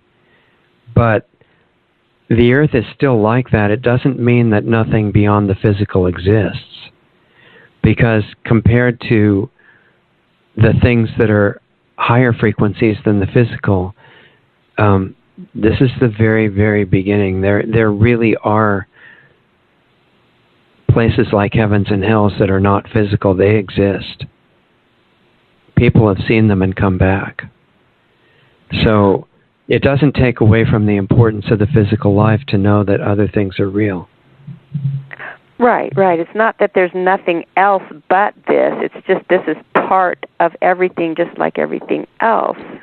Yeah, and because it's so hard here to hold things together and to not be washed away by your own programming and, really angry because of people threatening it or disagreeing, or it's very difficult here to deal with your mind and emotions and all this stuff. So if you do, the benefit of what you get from your work here stays with you, and it's really valuable.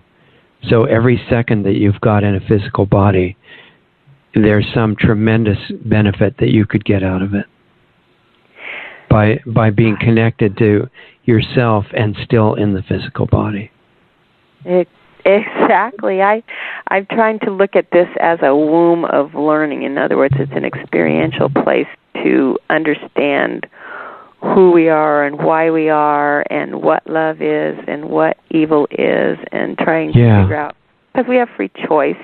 And so instead of to be all comfortable in our surroundings, we, like what you said before on previous shows, is you get to a plateau and then you try to start and go higher and higher to the next higher plateau and the next higher, and not just be comfortable staying on one level of experiential existence.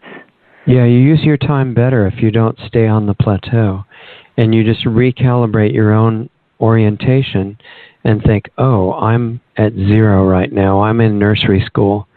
What would kindergarten be like?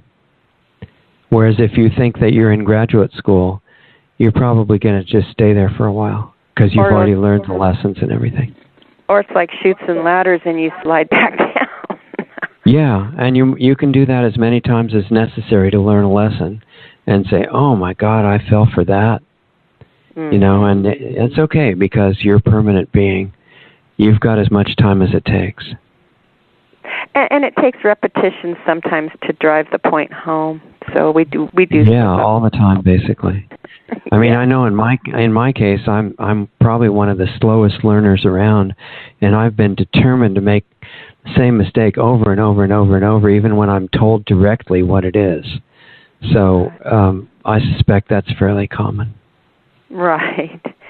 Well, this whole Hegelian thing is very interesting, and as far as it's usually playing one side against the other to come to a synthesis that's already predetermined. And I don't know if, I think the end game is just it's a different swing of the pendulum to bring us to that synthesis where this new world order is painted a pretty picture, but it's really just tyranny dressed up as utopia. So we have to be very aware and on our guard, I think. Yeah, and your ability to do that depends on how far you've gotten inside yourself.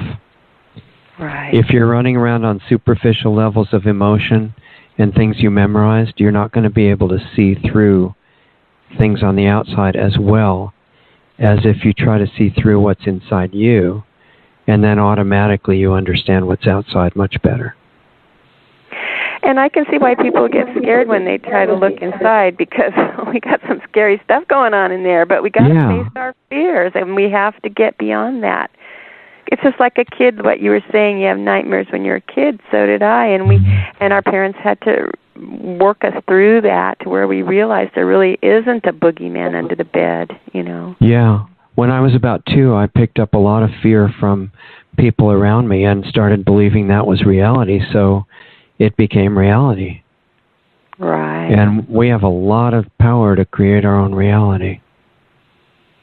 So we have a whole new exploration to go once we lose that kind of a fear of looking at, what our programming brought us to. Yeah, when you finally find out there is absolutely nothing that you have to be afraid of, it's a different experience. It's not that you're being arrogant. You're just finally being honest. Uh-huh. The need for fear was something we were taught by people that wanted control. But fear never produced love any time. And we're a herd animal in a way because we want to do what the guy next to us is doing and feel like we belong into this acceptance, and we're afraid to leave that too and to explore, because that's our, like you said, our security. What did you call it? Yes, some kind of a normalcy bias, or a normalcy bias makes you not want to get into unknown territory.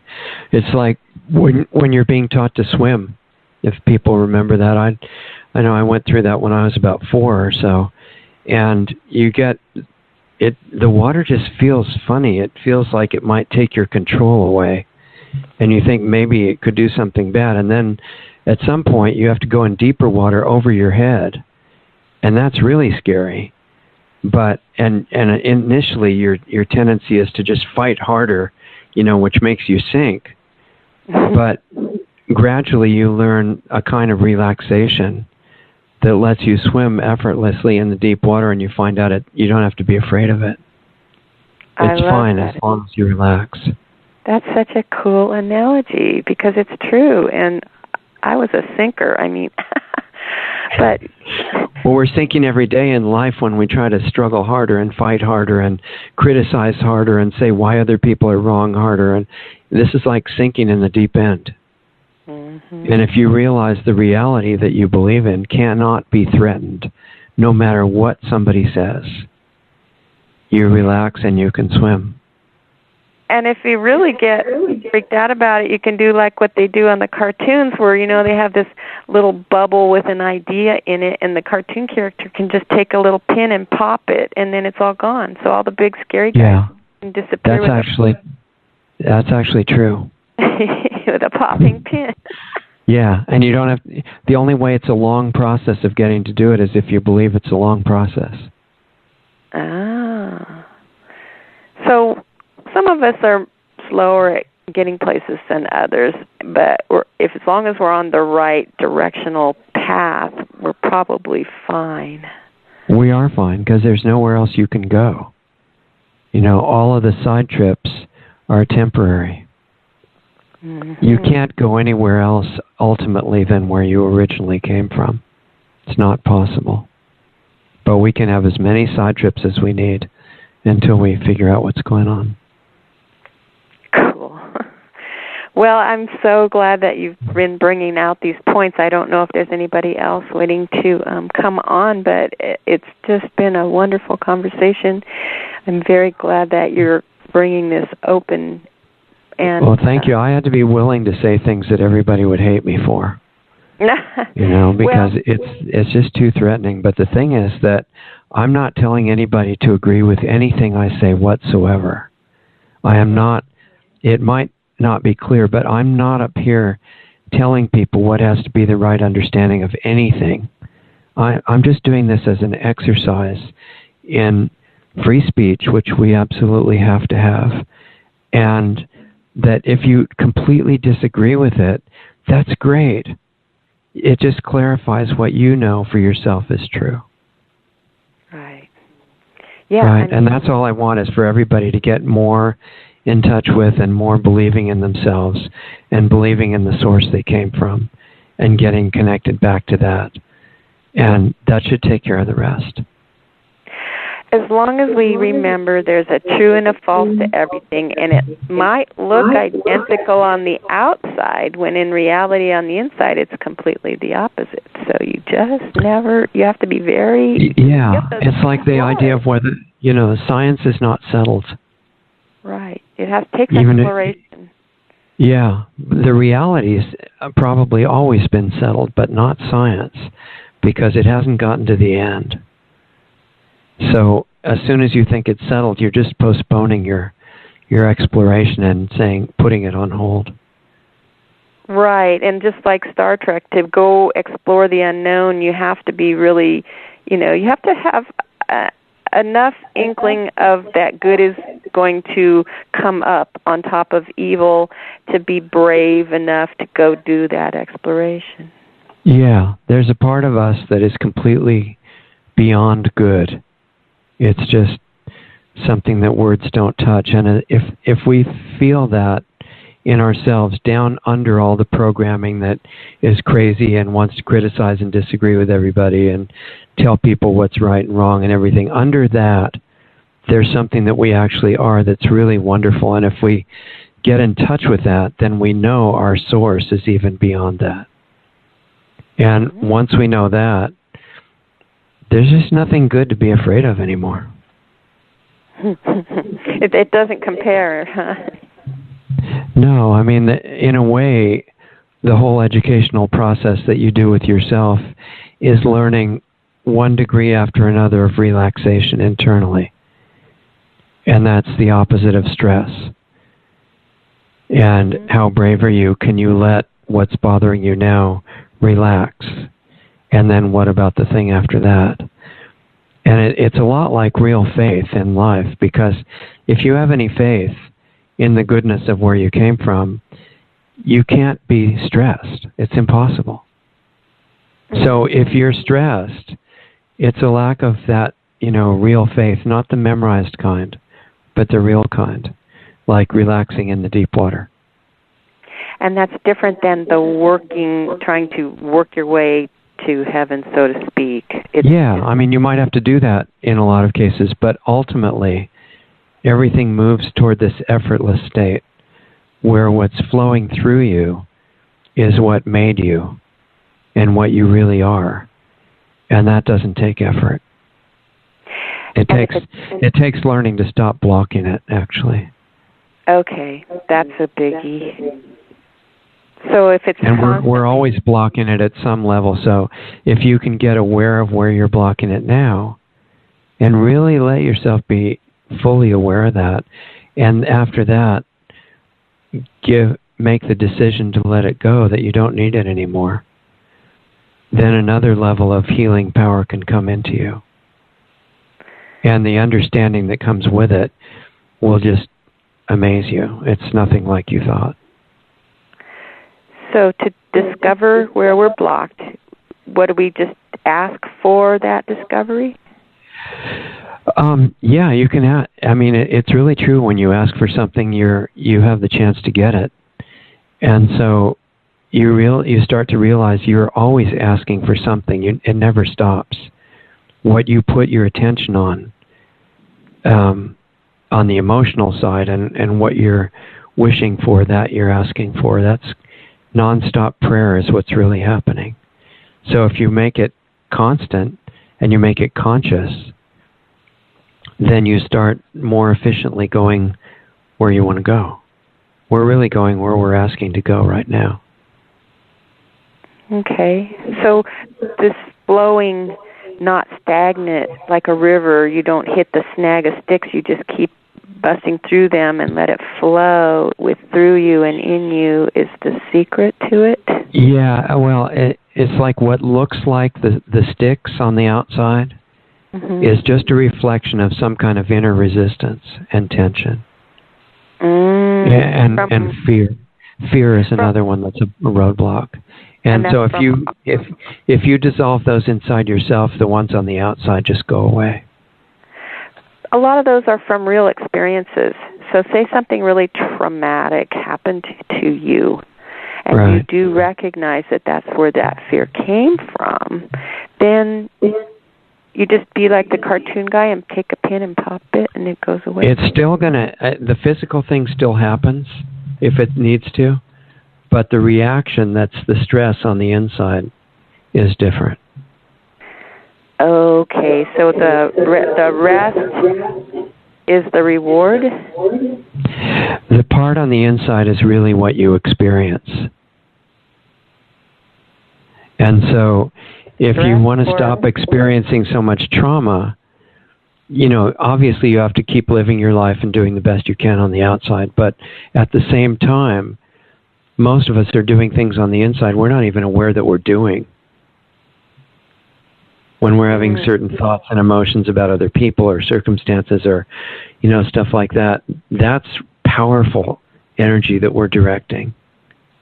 And if we want our outer projects to have more effect or even effect without saying or doing anything, then most of the work we're always doing on the inside, watching how we're bringing up stresses, resistances, anger, condemnation, all that kind of stuff. If you keep taking those blocks out of the way and letting the energy from your source just flow through you, which it's always trying to do, it changes your entire experience of everything. So maybe I won't have to resist evil if I'm just abiding in love more. It won't be a problem as much. Yeah, that's where the resist not evil thing makes sense. Because you might have to, defend yourself or your family or somebody if that comes up in your physical life. You may have to do it. This is why the firearms rights and stuff are critical. It's not because you want to go shoot anybody or even hurt anyone's feelings. But you might have to do whatever you have to do on the outside. But on the inside, this feeling of resisting or killing the evil is replaced by something a lot more powerful. Okay, because this whole warmongering thing, isn't it just to take our focus off of who's trying to control us? I mean, is it just a spell game kind of a thing? Well, they also really like actually having wars. Because it starts getting some of the killing done, which is ultimately what they're after. And they also really want pollution of the whole world. So if you've got depleted uranium and stuff being used, that's really helpful because it starts to annihilate life forms. I mean, they have a lot of goals. They're working on something a little different than what we're talking about. So, there's a lot of reasons for the war stuff. The purpose of the destruction is to somebody that's not really secure in their self would have a purpose to bring other people down with them. Is that why they're doing this? I think, that when I look at it now, it looks to me like they're doing a ritualistic religious sacrifice of the earth. Okay. To please their God, which happens to be a not very friendly God. Ah, okay. All right. Well, that explains it pretty good, and I'm really glad we're getting down to the bottom of it. And I found out who number one is in the in the movie? Yeah, in the Prisoner series. The number one is his self. Oh, yeah, interesting. That's kind of symbolic. Yeah. No, I think on the bad guys, you have all these complex theories about how the chemtrails interact with the GMOs and all this stuff, but ultimately, we're on a sacrificial altar, all life on Earth, and the people doing the ritual are trying to please the God that they're worshiping by doing that, which has various names, and they intend themselves to go to their version of heaven or paradise, which happens to be cyberspace. And they're going to live there forever, and they don't need the earth, so it's okay to sacrifice it. So that's why it's nonsensical, because to us, without that goal, doesn't make any sense. No, it doesn't make any sense. It doesn't even make any sense to hurt somebody's feelings when you really get in touch with yourself. You don't want anyone feeling bad. This is connected to just, loving your neighbor as yourself, because it's not loving your neighbor like you would love yourself. It's that you realize you're the same. Mm-hmm. Your neighbor is yourself in another form. So loving them like yourself is the only honest way to relate to them. Mm. We're not separated. This is all illusion. The separation is from our programming. And the people that have said this have usually been killed as blasphemers by the conventional religious authorities, because if you ever let people know who they really are and the incredible, wonderful thing that's inside absolutely everybody, even the bad guys, then you don't need a power structure telling you to give it your money. So the people who said, there were a lot of Indian people that meditated for long periods of time and got to a place of experience and understanding where they were in direct contact with the source. And they said, boy, there's just no difference between any of us and that God. It didn't mean their personality was a competing God. It had nothing to do with that. It had to do with the fact of what we're really made out of. And the source that we came from is beyond anything great that we can imagine. And it loves us. And they were talking about that, so they got tortured and killed. But they were trying that's just like the government seal of approval. It meant that it was true. Okay. They were trying to point out that what we are made of is just, we're equals, but then, so this... Yeah, well, it's not even equals, because if we're equal, to God, because there's only one God or source or spirit. It's that we're really not separated from that, except in our own consciousness. Okay, so there's a difference between being separated from true light or true love, and then this whole individualism is important, because people feel that they can apply that to, say, when I was a kid, communism was the boogeyman. And we were taught to hide under our desks when the bomb sirens went off and all these kind of fear tactics. But communism was touted to be something where we're all going to wear a brown uniform and everything's going to be even and fair and we're all going to be poor the same way. But that's not what it's about either. That we need to be separate from that kind of thinking. We need our individualism, don't we? Yeah. No, being individual is fine. It's one of these paradoxes that is still true. Even though, two things are mutually exclusive and they're both true, that happens all the time because there are levels of understanding. So your individuality, while you're experiencing yourself in a physical body, and actually all the time after that, is not at all contradictory with the fact that everything is all spirit and God, and there's nothing outside of God, because otherwise God would be limited, which it's not. So they're both absolutely true. And as an individual, you have your own way of experiencing it, and so does each other being in all of creation on all levels everywhere. It's full of individuals. Even this one that met Muhammad was an individual, just not in a physical body at the time. And just because, those individuals are real, lots of people have met them. And there's nice ones and not nice ones. And some of them can do fancy things and make big thunderstorms and stuff. It doesn't mean anything. It just means it's something they're doing. But humans tend to get all impressed by that. But the real impressive thing is unconditional love. So we have to separate the perhaps negative action from the person. The person isn't necessarily a negative person. They're just... No, we would do exactly what they're doing if we were in their mind and programming. And so pure love isn't necessarily evil, or it is not evil. Like you said, all is allowed, but we have a free choice to choose between that smorgasbord what we're going to eat. Yeah, we get to choose. It's part of our ongoing school. And there's no chance of us ending up anywhere but whatever is true. So pure love is not evil. Pure love is love. It's not fear. It's not evil. Yeah, it's not about good against evil. It's not. It's an all-encompassing level above that. No, good against evil is us figuring out what's going on, and it only goes on for a while.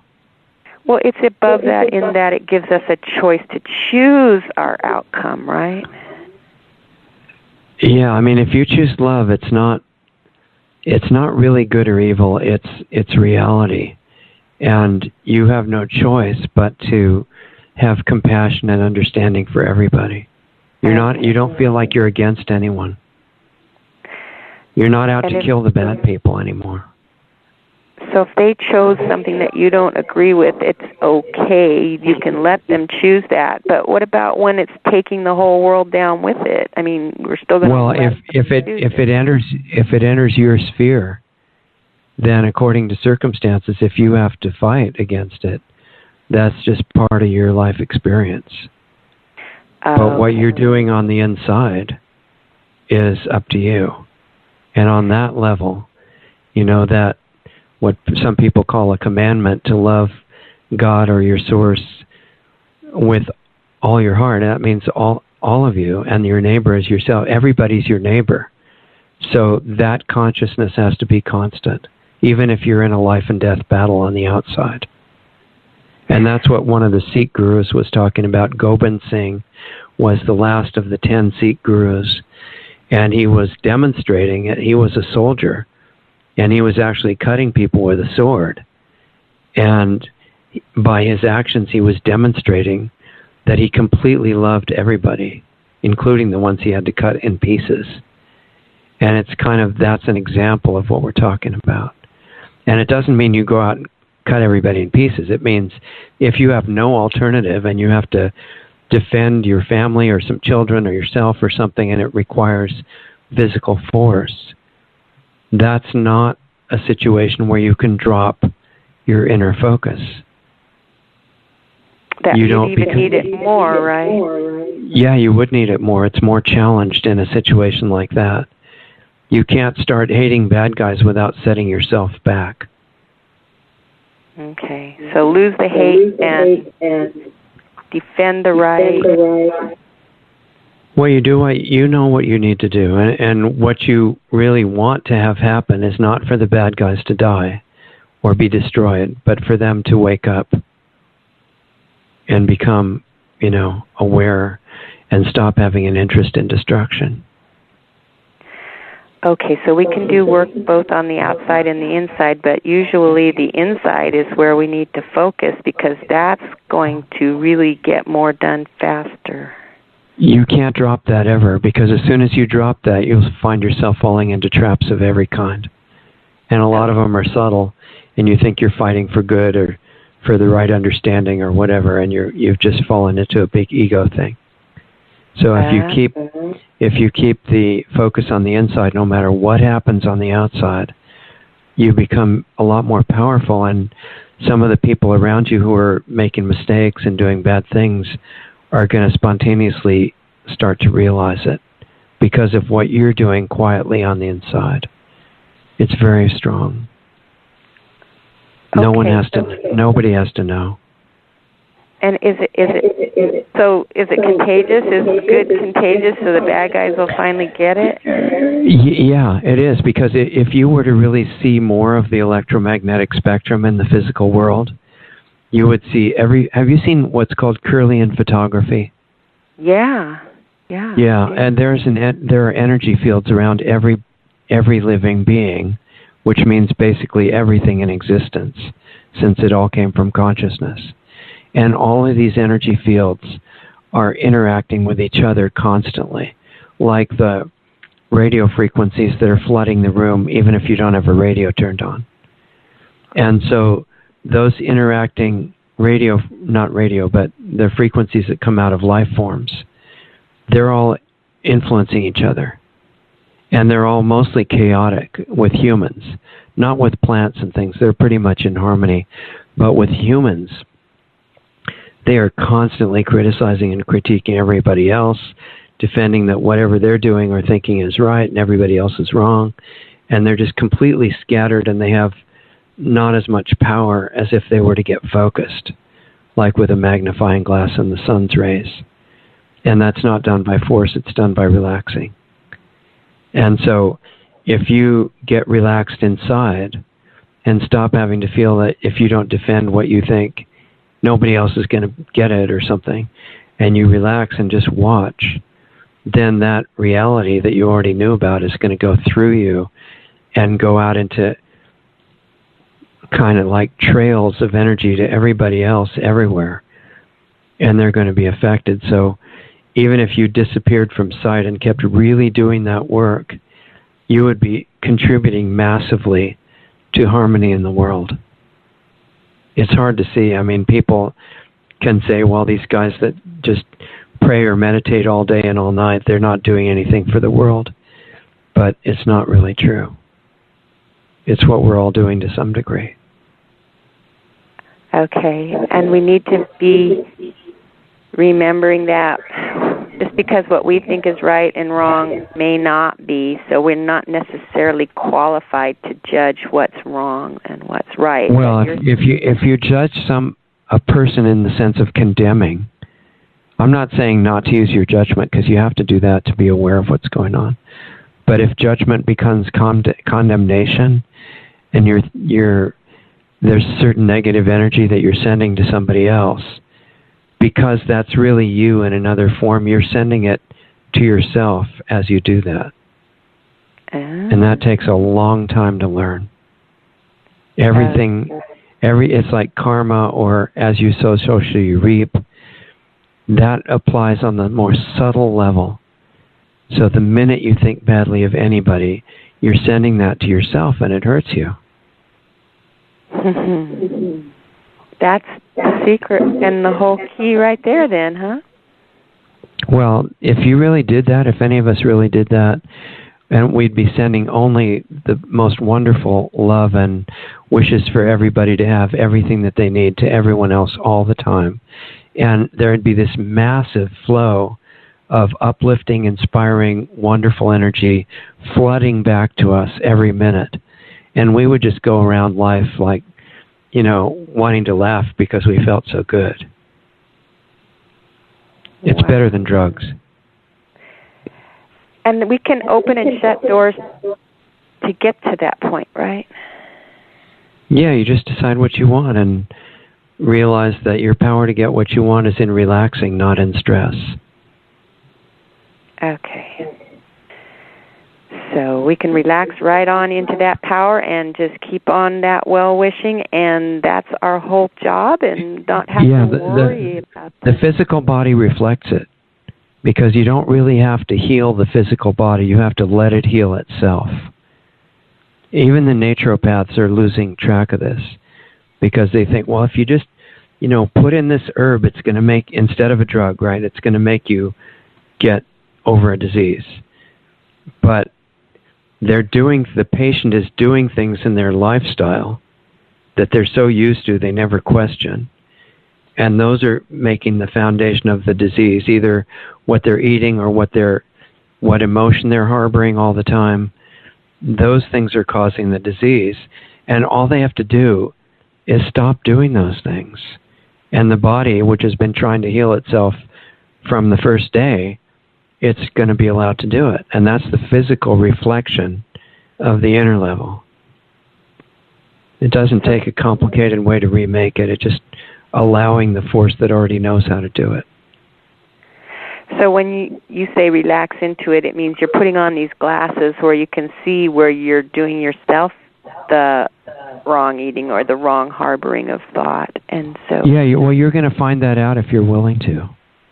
Okay. You don't even have to do that by force. And if you just decide what you want, even think on for yourself or for the world or for anything else, and you put your attention there, your intent, like intending to do something, but don't make it happen. Let it. Words are completely inadequate for this kind of stuff. But if you put your intent on something, and then you allow that to happen and watch it happen, you're just going to get to watch God working all day, every day. Okay, so you find your intent, but then you don't force it. You just, now, once you've seen what you want, you relax, and it'll just come about. Yeah, it's almost like if you could go back to the representation of God as a person, right? And God is, which is much less than God actually is. But if you say, all right, God gives you a choice, you can either make something happen yourself or allow it to happen from a greater power that's much more capable. But you can't do both. So you put your intent on something and then watch that energy come in to allow it to happen. Like Take some practice for it. Transceiver, Yeah, transceiver means you're transmitting and receiving energy on a very fine level all the time. So your intent is one of those frequencies. It's what you would like to see happen. And so if it's something that's in harmony with the whole overall plan, and you get out of the way, then it will. If it's in harmony. Yeah, if you're wishing for something that's really destructive, you can't really get that to happen in this method that I'm telling you. It only works for things that are good for everybody. Okay. So it's conditional, including you. But it's a good thing. Yeah, this system doesn't work with destruction. You can't wish for somebody to be hurt and relax into that, because it won't happen. Well, because that harmonizing force won't do it.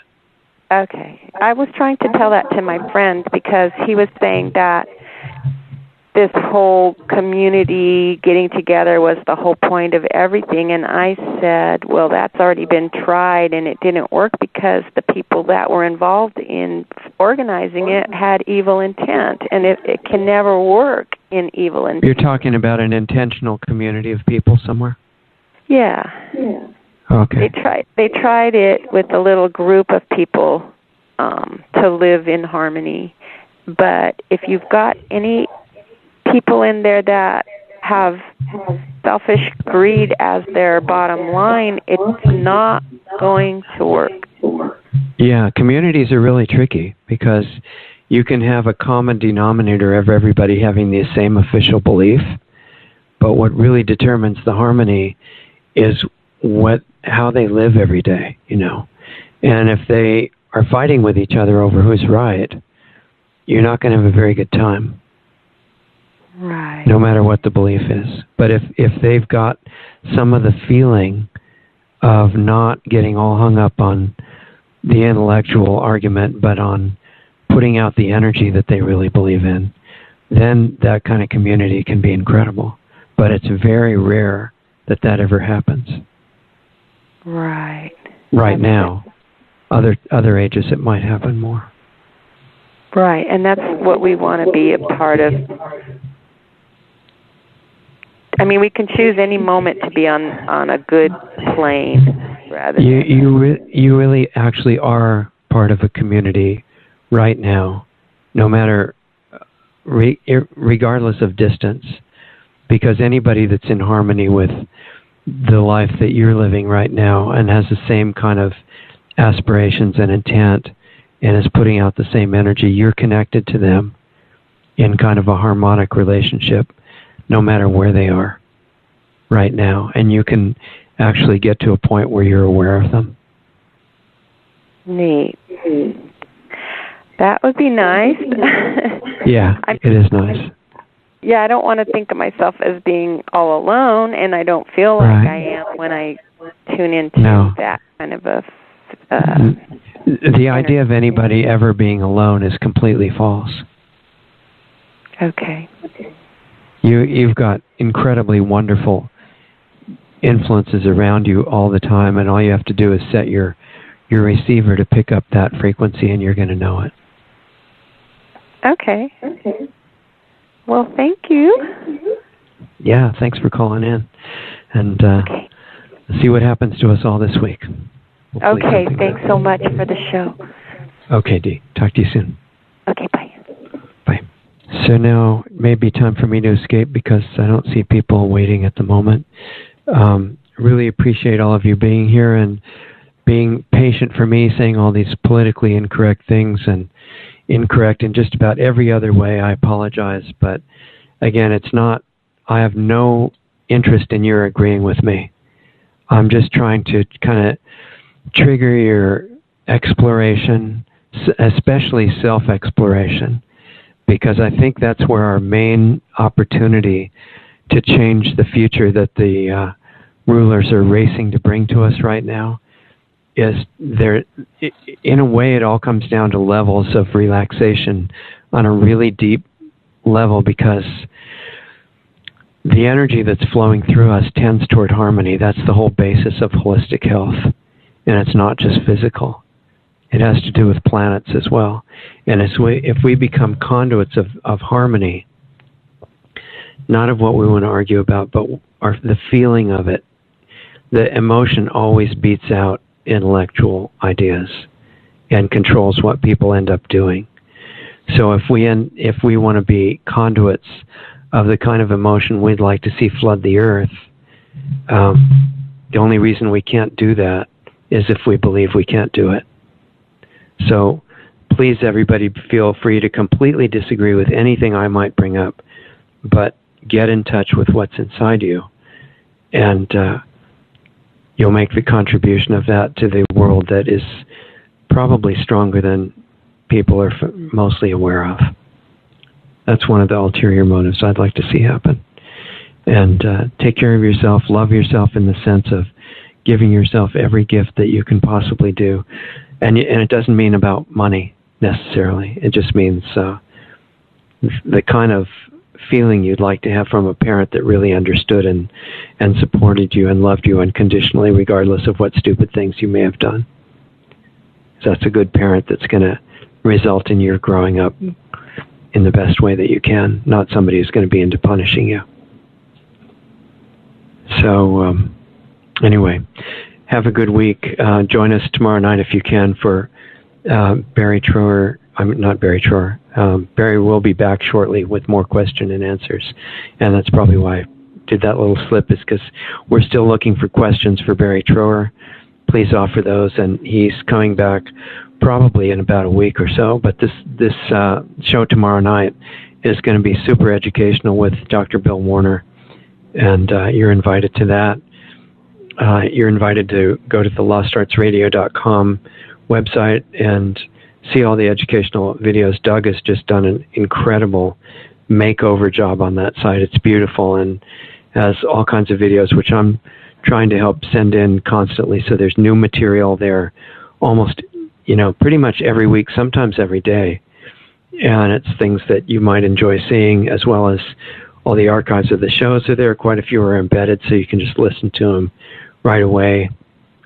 The newsletter sign up, which has no money requirement, is there all the time. You can sign up for that if you want to. And the video subscription tab is there, and if you want to help, give a couple of dollars to keep the radio and the Research Institute going, you can sign up for that, $4.99 a month, and that helps us. And it's me on video with short bits talking to you directly, if you're part of that. And then the other one is the anybody that's in serious enough situations or really wants to upgrade their lifestyle immediately or their life experience in some way. I'll give you one-on-one time if I have it with me, and that money goes to the Research Institute. So, and remember Doug's website, diamonddiscaudio.com, because Doug is really the main contributor to this whole show, holding it all together, giving me lessons during the week when I can't figure out how to use the internet or record something or whatever. That's the only way it's happening. So appreciate his work and go see his site if you can. And have a great week, and we'll talk to you next time.